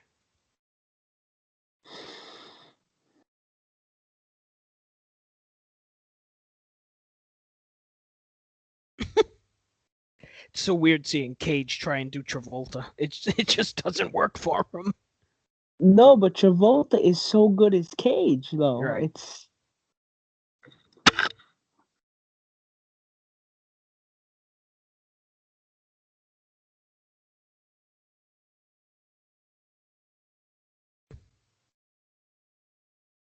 When you left, you never looked back. Have you ever seen the movie Haywire? I know you know Gina Carano because you're an MMA guy, but she really reminds me of Gina Carano in Haywire. Yeah, I can see it. I can see it for sure. And now here's a kid that you're gonna find out is Nic Cage's son. His name is Adam. I tell you, Gina Gershon, if I may coin a phrase, hachi machi at this point. Yes, extremely. Nic Cage did a lot of movies with good-looking women. Yeah. I mean, the Gone in 60 Seconds remake, he's with Peak Angelina, right, in that movie? Yeah, even though That's Angelina has the weird hair going on, but still. She could be bald and it'd be fine.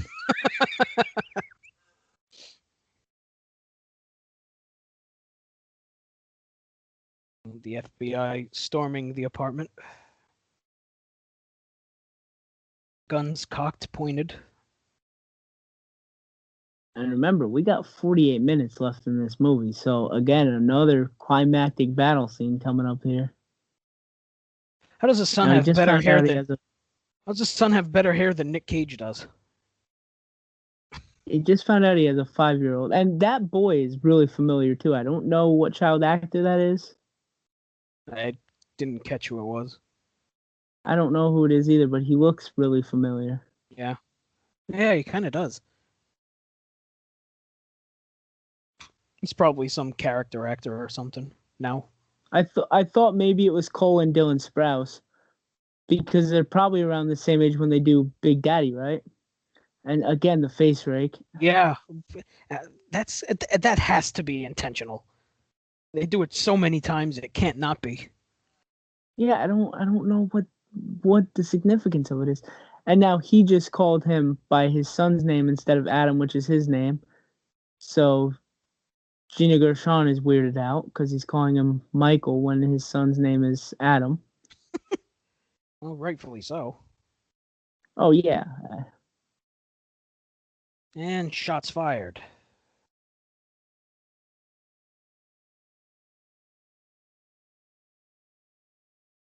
Oh, that apartment blew up real nice. They're just lighting up the house. Now, the bald guy here gives me Matt Damon in Eurotrip vibes. You know, when Matt Damon's bald and... Scotty doesn't know. Yeah, Scotty doesn't know Matt Damon. That's who he reminds me of.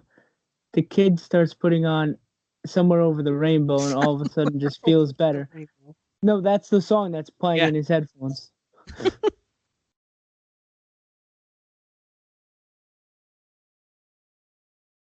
Yeah, the loud music. Cops. The loud music, that'll muffle the gunshots. They're just shooting the shit out of that apartment. But not one person except for the cop has gotten hit. Yeah.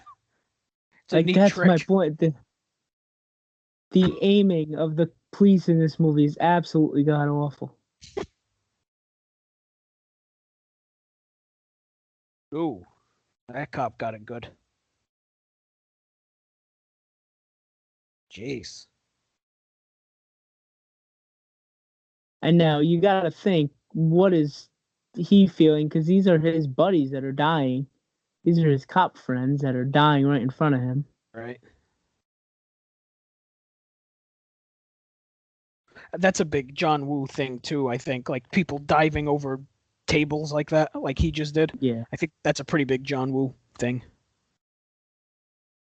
The sliding and shooting too. They've done it like Yep. 4 times already. Yeah.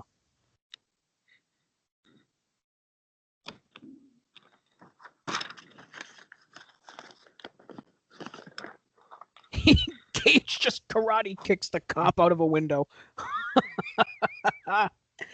Now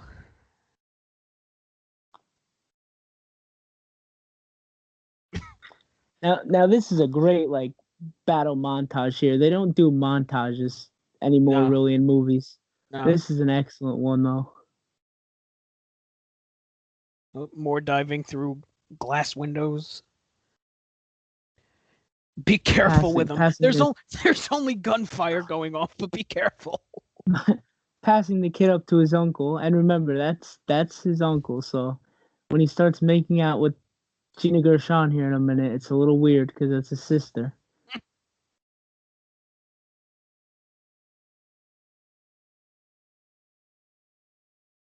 Like, are the headphones really helping the kid in this situation? He's still seeing all this stuff.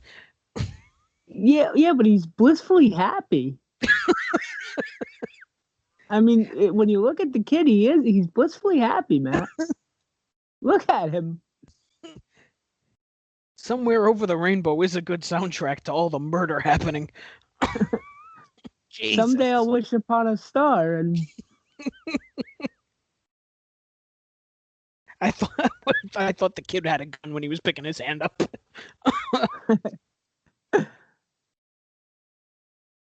no, he's pointing to his mom where to shoot. That's what I think he did there. He pointed at where the guy was, and then his mom shot him. And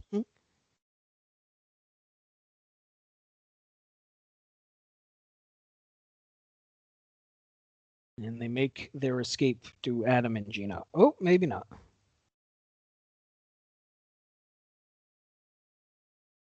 Just knees the cop in the face and says, "I don't ever want to see you do that." That's great. Oh.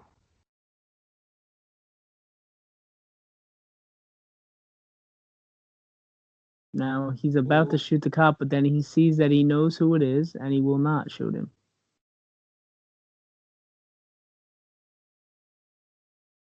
He pretended like he shot him, though, so they don't know anything. Right.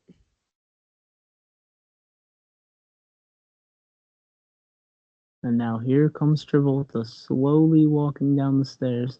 So slow, I'm surprised he didn't go backwards.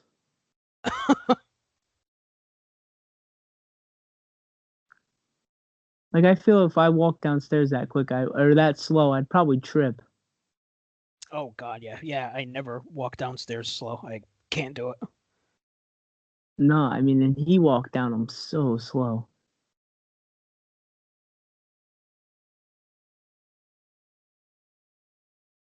It's about to shoot the kid in the head, and the uncle gets in the way. And the uncle is clearly shot in the neck, bleeding through his hand. And now this is where he creepily makes out with his sister. Yeah.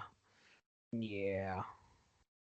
Like, that's not a sister I'm gonna die kiss. That's No. that hole in his neck's bigger than the hole in Travolta's chin, though.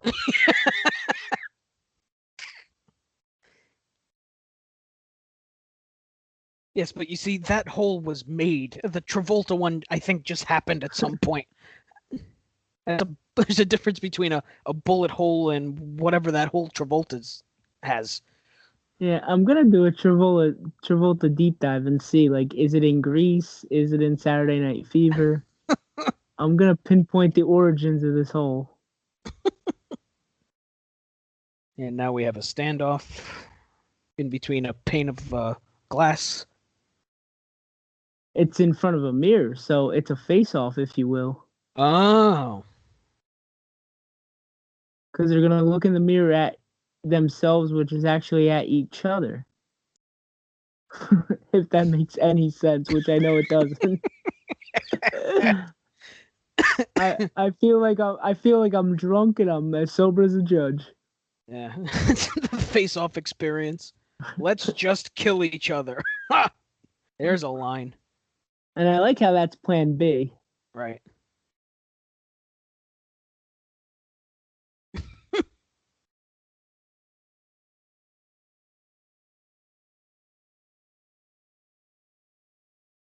All right, so Man, that's a hell of Cage with just a somersault like you wouldn't believe.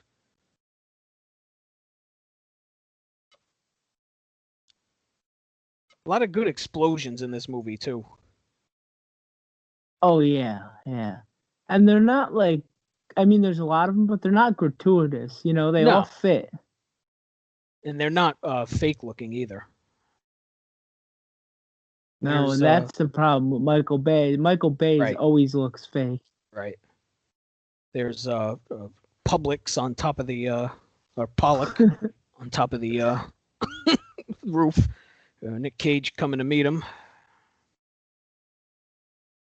And he just Tarzaned his way into him. And through the glass roof they go.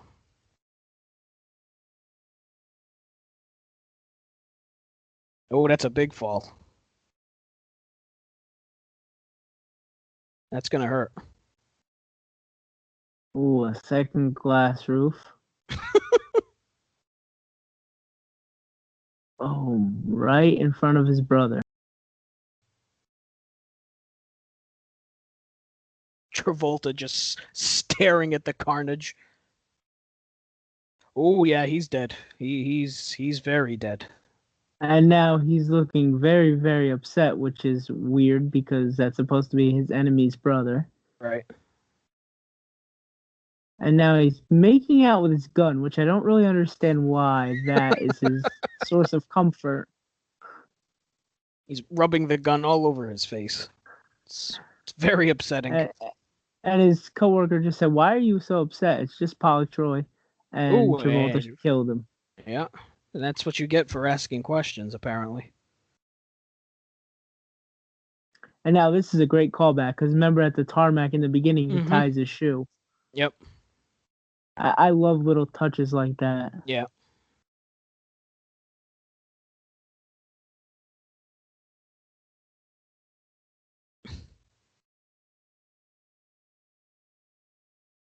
Sure, you look here on the cover of Time. That might be one of the most 90s things too, because Time Yeah. doesn't even exist anymore, does it? No, it does. Believe it or not. And the only reason I know is Wow. because my every now and then I'll see my upstairs neighbor has it in his mail. Wow. It's sticking out of the mailbox. It's the only reason I know. Now this guy's about to have a heart attack. That's what it looks like. He keeps grabbing his chest. I mean, to be fair, he is old.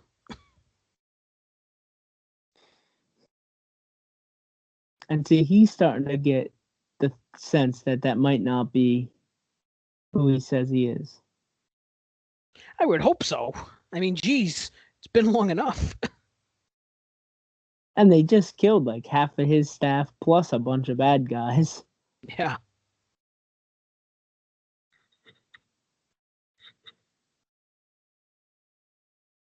And he's going to confess something to him. He's Castor Troy, and he stabs him in the back of the neck. No, I don't think he stabbed him. I think he just karate chopped him. Oh, really? It looked like the way he was holding his hand, it looked like he stabbed him. Yeah, but then his hand is just free, and I mean, I don't see a knife or anything. I think he karate chopped him and then hit his heart, so it looked like he had a heart attack. Must just be how Travolta throws his chops. Which I think he was having a heart attack anyway. Right. And now Nic Cage is going to his house, which is actually John Travolta's house. Cage appears to be in a lot of pain. Which, rightfully so, given all that's just happened to him. Yeah, I think he got shot. I believe he got shot.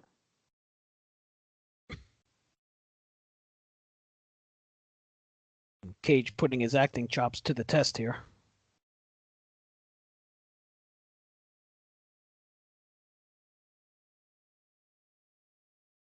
His wife has walked out of the shower and is in the bedroom with him now. How long would it take you to notice there's a strange man standing in the corner of your room, Matt? Oh, it would probably not take long. He says, "Don't look at me, don't scream, and don't hear my voice, but know I'm your husband." Exactly how is she supposed to do that without hearing his voice or looking at his face? And considering that it's also the man that killed her son, you know. Yeah. I'm Sean. Shh. Also, I don't know why, but I've always irrationally hated that spelling of Sean. How is it spelled? I didn't see it. Sean. I hate Oh that God, spelling yeah, of yeah, Sean. yeah. Just No, I that's don't know that's why, the but wrong that's spelling. just the douchey. It's just a douchey spelling. It's the wrong spelling of Sean. It's not Sean. That's Scene. Yeah, I don't get that spelling of Sean at all. No, he's trying to convince his wife that he is, in fact, Sean. And the way he's gonna do that is by saying, "Check my blood type and check his blood type."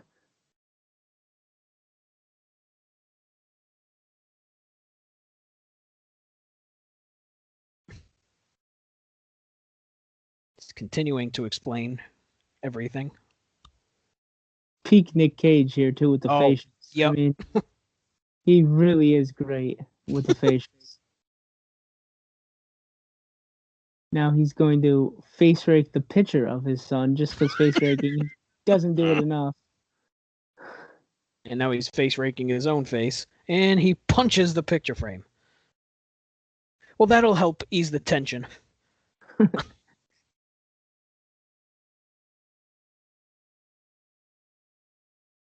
Well, there's the blood type, Your like you husband, mentioned. yeah, but your husband, me, mine, Sean is just a great line. Mhm. Your husband, me, mine, Sean. And he creepily kisses her on the head. The creep factor in this movie is very high. It's Just all incredible. around. Yeah, incredibly. There's not much about this movie that's not creepy. Now, there is a fleet of cops at their house, and he somehow got upstairs and just was talking to the wife for like 15 minutes.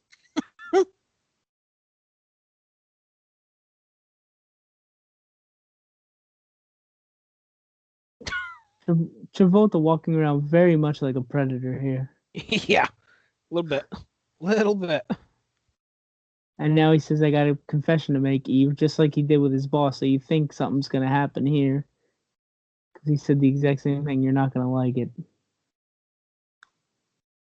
And then he just says, "I read your diary." Read your diary.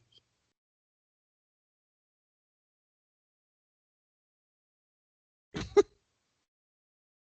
least he doesn't have the 5 o'clock shadow anymore. He looks a little bit better. Well, he had to clean up for the photo shoot for Time, I assume. Oh, good point. Good point. Now he's just rattling off all the people that he killed.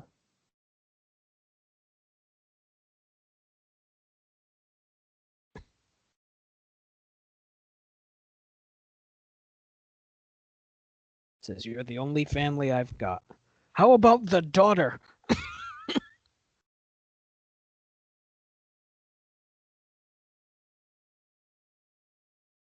Now she is going to prick him in the arm and get his blood while he sleeps.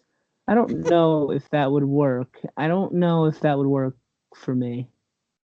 What the hell kind of stabbing implement was that? Was that like a pen? Listen, yeah, when you're a nurse, you have a lot of different ways to, give needles to Jeez. babies and stuff. Because you have to hide that when you give a needle to a baby. It's like something out of the CIA. And now she puts the blood slide under the microscope and she's going to confirm that that is not her husband's blood type.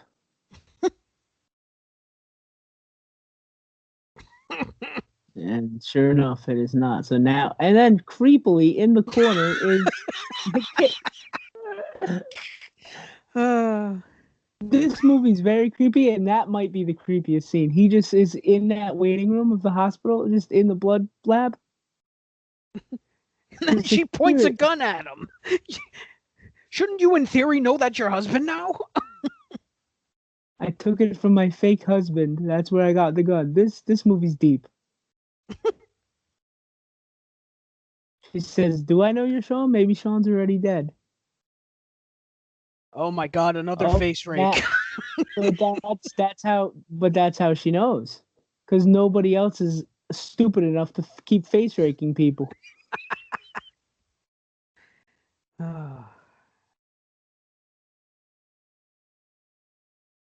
Cage looks like he's been through hell. Except now he's smiling, but before that, he looked like he had been through hell.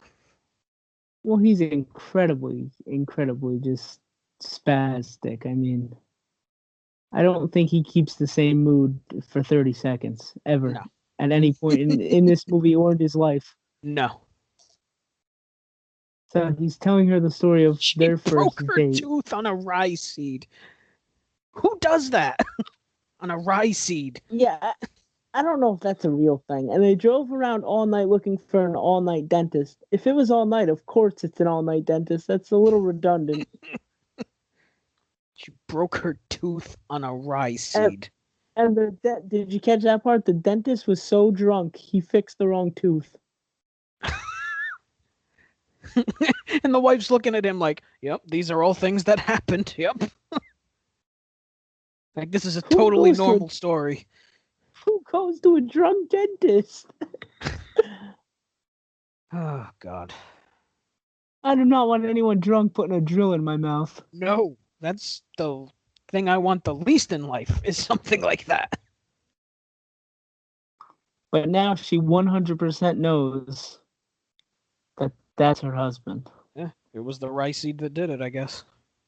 And now he's telling her we've been living as man and wife for a week. So she's basically telling him we had sex. And I did not realize that wasn't your penis, because your penis is not remarkable enough for me to remember it. And then he somehow apologizes to her for that. I don't get that.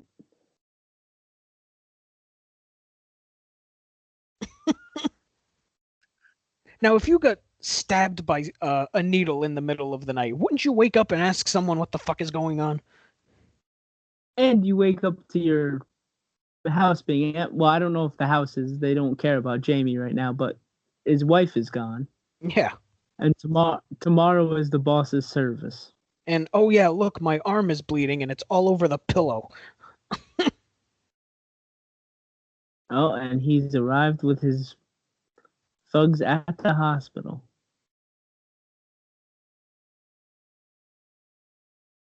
Well, the wife has fully bought into this story now. Yeah, and she's now kissed Nic Cage.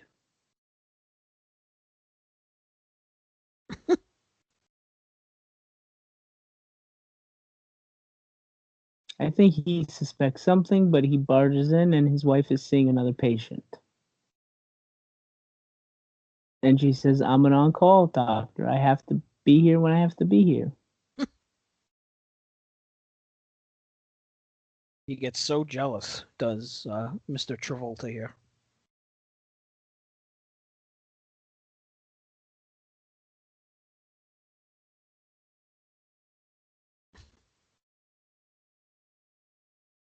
Not really following sterile procedures here while dealing with a guy who's sick in the hospital. No, not You know, at all. I don't think kissing the doctor is permitted. No, that would be highly frowned upon, especially in this day and age. Especially now. Yeah. Especially now with COVID.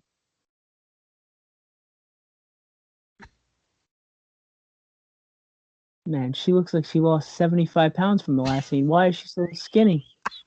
Is it that dress? Did you see that? Is it the dress or what? Yeah. It's like she's pencil thin. Good Lord. She has not looked like that the whole movie, and now she looks like she's a stick figure. Maybe she's wearing like a girdle or something. Something, because she really looks gaunt. Yeah. Impoverished. And he just asked, "Where's our daughter?" And she said, "She doesn't even visit her brother's grave. You think she's going to go to your boss's?"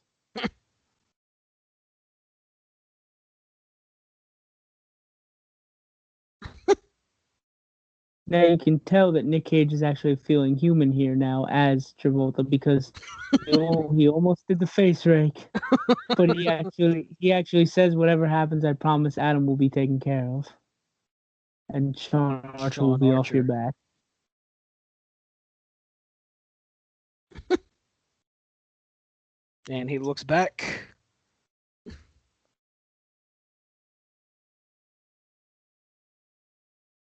Not very often that you go to a funeral on the beach. No, I was just gonna say that. No, I've never Like been to a that's beach funeral.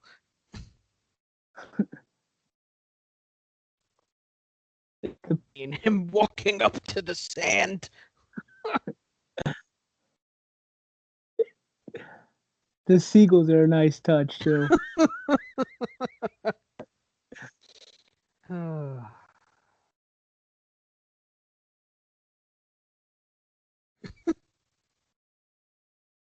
Oh, and now there's seagulls at the funeral. Oh, come on. Shut the door. What are you doing?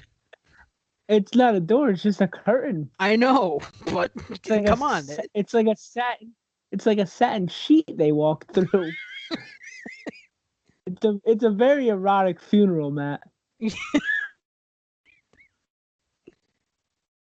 like,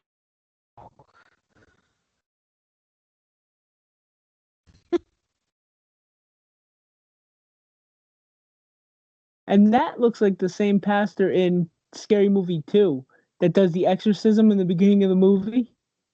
I didn't get a good enough look at him. It looks just like him. You know the young guy who does it with the old man when they tie the lady to the bed. It looks just like him. Of course, they're not going to show his face. No.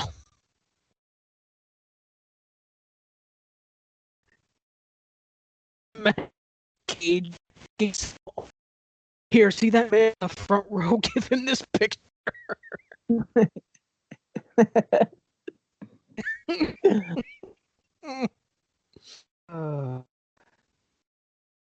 What's with the seagulls?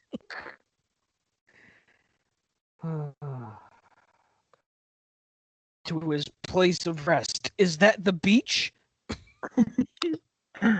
Yeah, like are they just setting him off at sea? Because that's kind of what it looks like. What's happening?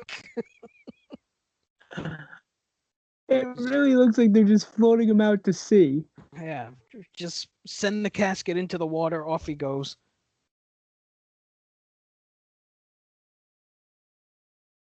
Nic Cage standing at the altar with pistol in hand. And the seagulls behind him.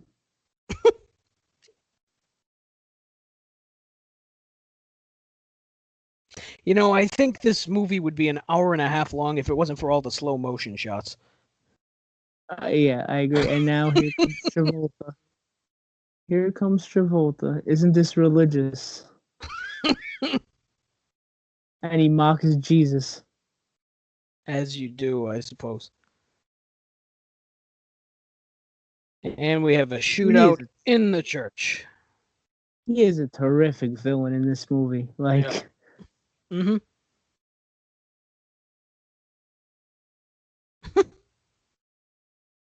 And now he has his wife as the hostage. Now imagine what the wife is thinking in this situation. My husband, who's not really my husband, who's not really my husband, is pointing a gun at the back of my head. My not husband, who's actually my husband, is also pointing a gun at my non-husband. It's all very confusing. The wife. What do you think the poor little girl is gonna think? Because she just rolled up in the car. She got kidnapped. She's rolling up in the car. Now the girl doesn't even know that her dad's not her dad. At least the wife knows. Years of therapy after this is what I'm saying. But that's why at the end makes me so mad, because the girl is somehow not messed up anymore. She's well adjusted and she's not gothic. And how does these experiences make her better?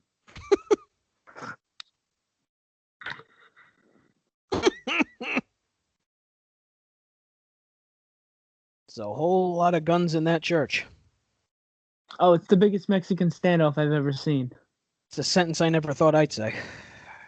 It's like an 11-way Mexican standoff.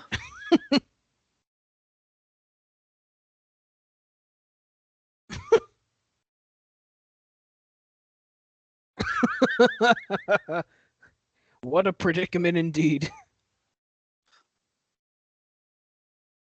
Now, the wife doesn't have a gun. That doesn't seem fair. She's the only person in that church who does not have a gun. All these close-ups with the eyes. What are we doing?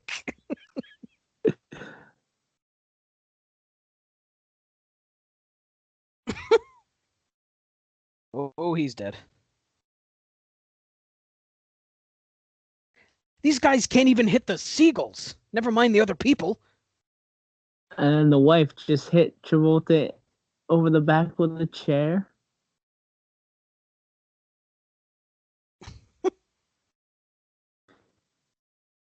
There's a lot of seagulls, but very little poop, which is an unrealistic touch.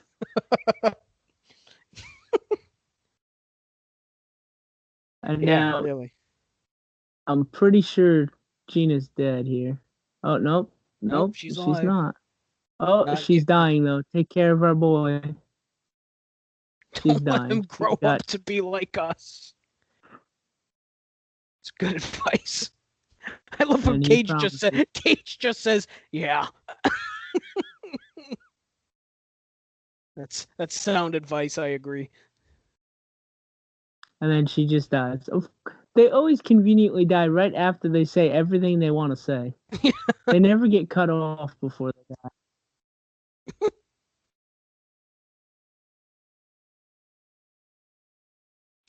What did he shoot in a church that just exploded like that? Probably the communion wine. All right, now the daughter looks 35. She's some sort of witch or something. What? Maybe she's an amorphous to give it a Harry Potter touch, because I know Sean will like that. You know, I thought I had banned Harry Potter talk from this podcast, but Yeah, but it fits, because how else is she changing age like that? I mean, look at her again now. Now she looks like she's a 12-year-old scared little girl.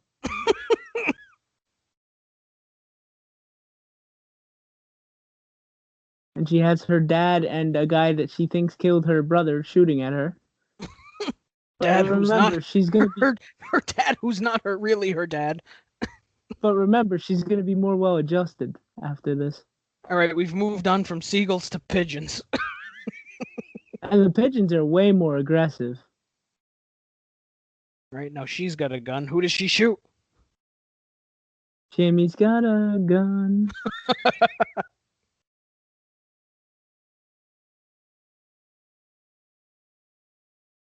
Penalty is Now, do you shoot the guy who's telling you he's your dad, or the guy who looks like he's your dad?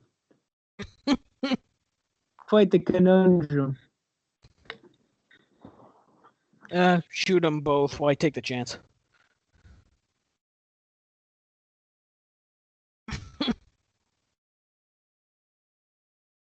He's not your father. Hear my voice, who doesn't sound like your father. I am your father.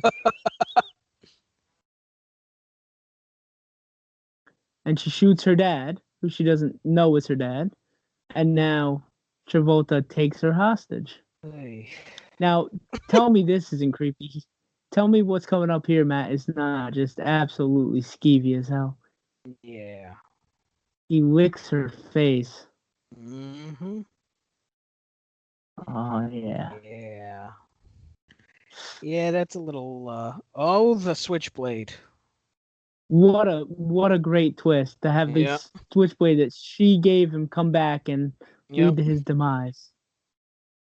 I love the callbacks in this movie. Yeah. Yeah, that was a good one. I completely forgot all about that. They really did a great job. And then he just kills 2 agents.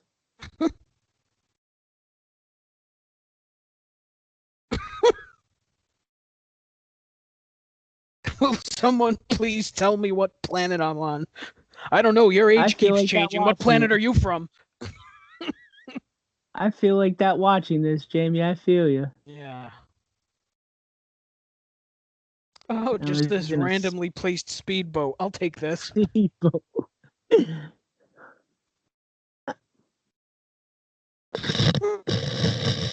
Shoots a couple gas cans.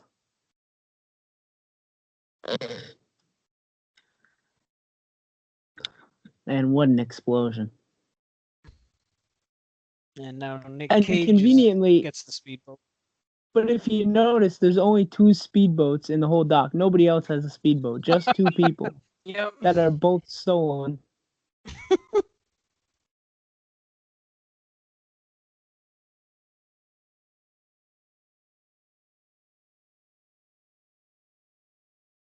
Clearly, Nic speedboats look Cage not really driving fun. that speedboat. I've never been on a speedboat, but man, they look fun. Yeah. No, I've been on regular boat, but never one like that. Yeah. Yeah, I've been on a regular boat and I've been on like bumper boats, Right. Yeah. which is what those look like, but they're not going that fast, obviously. But they look Right. like bumper boats almost. Oh, just your everyday run-of-the-mill high-speed chase in boats. And why the gas in that boat is red, I don't know. He shot the gas line and it looked like blood poured out. Yeah. Perhaps the boat has a heart. Who knows? Who knows? Well, with this movie, it wouldn't be that. It's not out of the realm of possibility.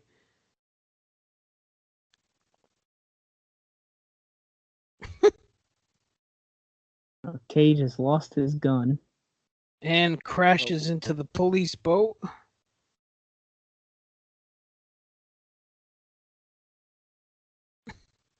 Another big explosion.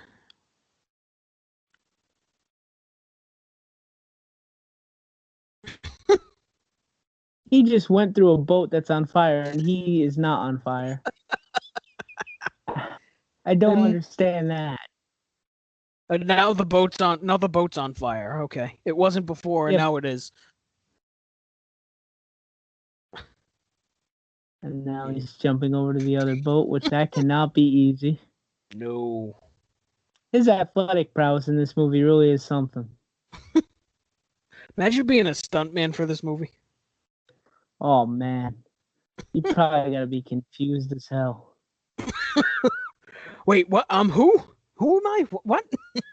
run that by me again. You're Cage, but you gotta act like Travolta. Man, the property damage on this movie has to be in the hundreds of thousands of dollars. Yeah. Oh, I would think it'd be even more than that. I'm curious what the budget was. I'm gonna look it up.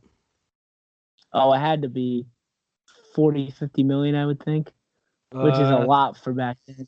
The budget was 80 million. Yeah, there you go. And it made 245 million at the box office.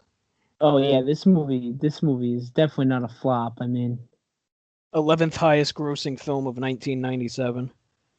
wow. Yeah. Well, Titanic's Right. number 1, right? By like a lot. Yeah, I mean, that's. I think because Titanic's 97, right? Yeah. I think that movie's still making money at the box office.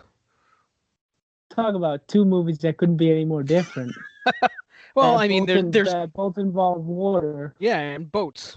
The fact that he's jet skiing without jet skis is incredible here. He's like floating above the water somehow, like he's on jet skis with just his shoes on. Oh, Travolta almost gets decapitated there. Yeah.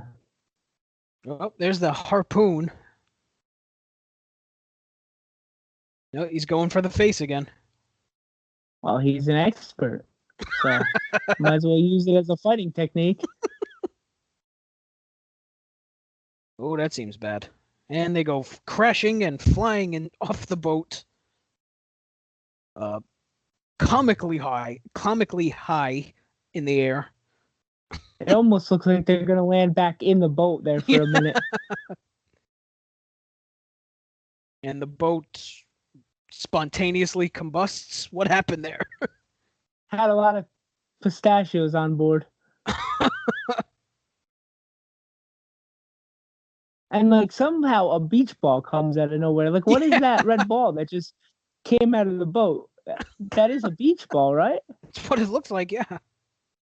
Like, where did that come from? Well, you have to entertain yourself, I guess, when you're in a high-speed chase. Oh, Jesus. Oh, what a nice slash. Just beating the shit out of each other here. Well, and we're back to the harpoon as Travolta continues to bash Cage with a pipe. It cannot be easy to clean sand out of these suits, too. These are expensive suits. Oh, I would imagine. And he just harpoons him in the leg.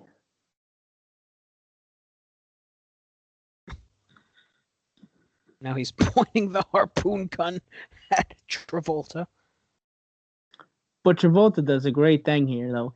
He cuts his own face, which is actually Nic Cage's face, so he's going to have to put it back on. Mm-hmm. So that's a great bit of revenge when you know you're going to die. Yep. Really a sick, twisted. Oh, yeah. He just kicks him in the balls and then shoots the harpoon. And Nic Cage gets in one more Nic Cage-like outburst and shouts, "Die!" at the top of his lungs as he shoots Travolta with the harpoon. And for the third time now, we are to presume that Castor Troy is dead. Oh, God. And he starts singing the song he sang earlier, Ready for the Big Ride. Which is, again, another great touch. I mean, John Woo really thought through this movie. Oh, yeah. You can see it. Not in terms of continuity or making sense, but... No. Oh, God, no. It's completely... I mean, it's completely absurd, but it's an absurd that kind of works. Yeah, and they do the callbacks really great. Yep. The continuity of absurdness is there. Mm-hmm. And see, the cops know now that it's him because the wife confirmed the blood. Mm-hmm. So now the daughter has realized, I shot my dad.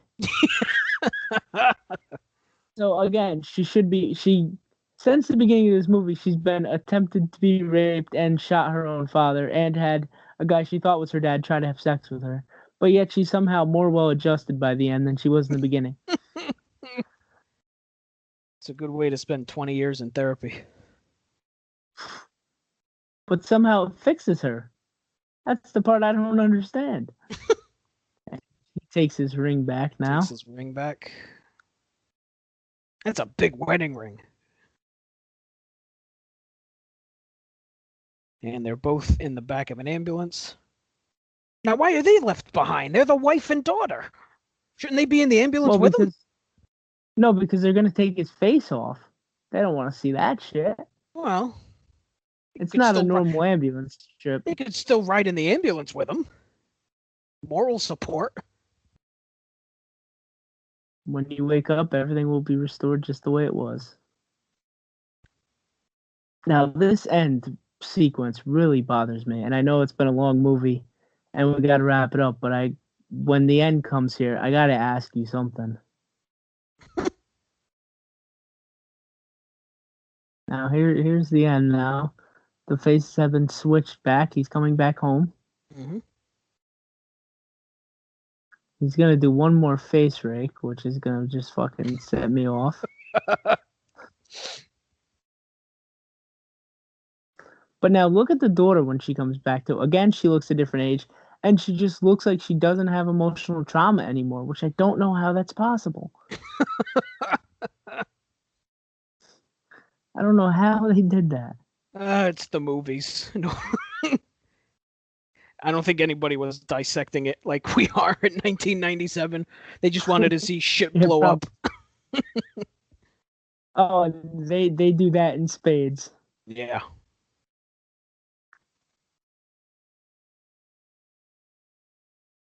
See, all right, now the daughter's 39. What is happening?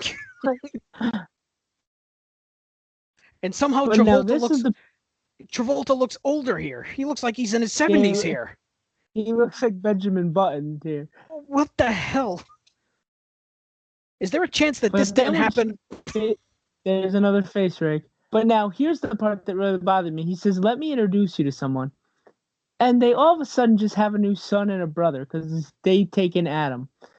Now the family moves on like this is okay so fast. Matt, when my dog died and I had to replace my dog, I was more trepidatious than this. They replaced the dead brother like it's nothing. Like, look how happy they all of a sudden are. This is Adam. He needs a place to live. Now, all of a sudden, look at the sister. Oh my God, you're my brother. Oh, And she Jesus. does the face, right? So, like, if you replace a pet, you don't do it this fast, Matt. It takes time. You grieve. They replaced that brother in a drop of a hat. Okay, And the he's wife living with is us now. fine with it. Yeah, he's living with us. He's our son. Oh. Absolutely. Out of all the absurd things in the movie, that's the most absurd. We're going to start calling him Michael. What in the world? Man, what a fun experience that was. Oh, man.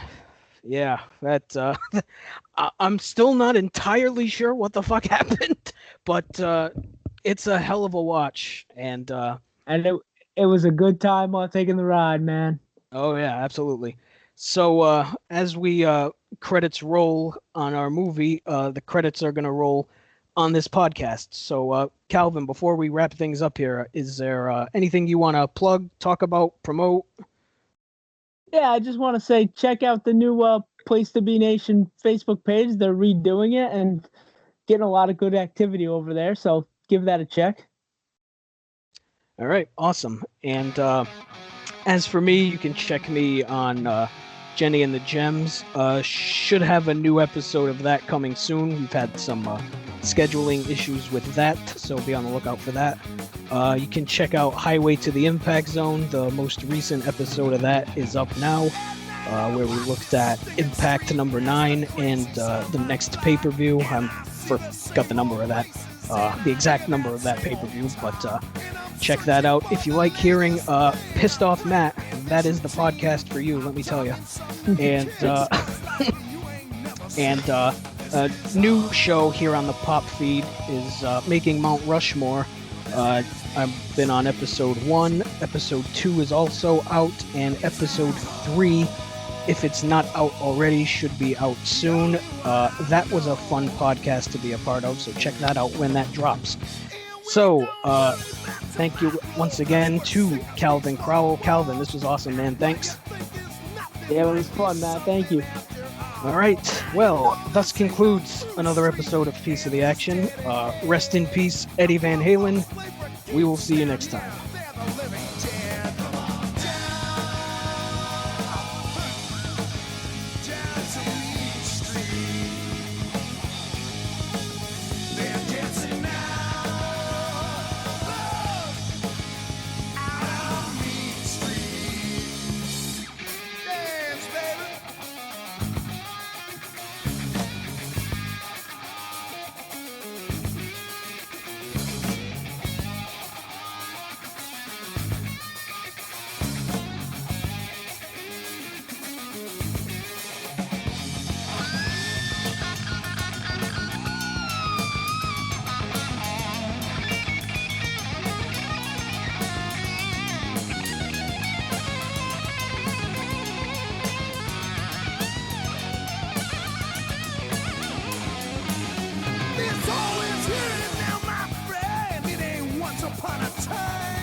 Take what's mine.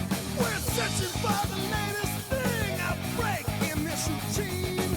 Talking some new kicks. Ones like you ain't never seen. This is home. This is Meat Street. It's our home. Only one I know.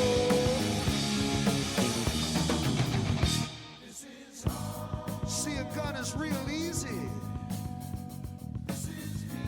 in this desperate part of town. Turns you from hunted into hunter. You're going hunt somebody down.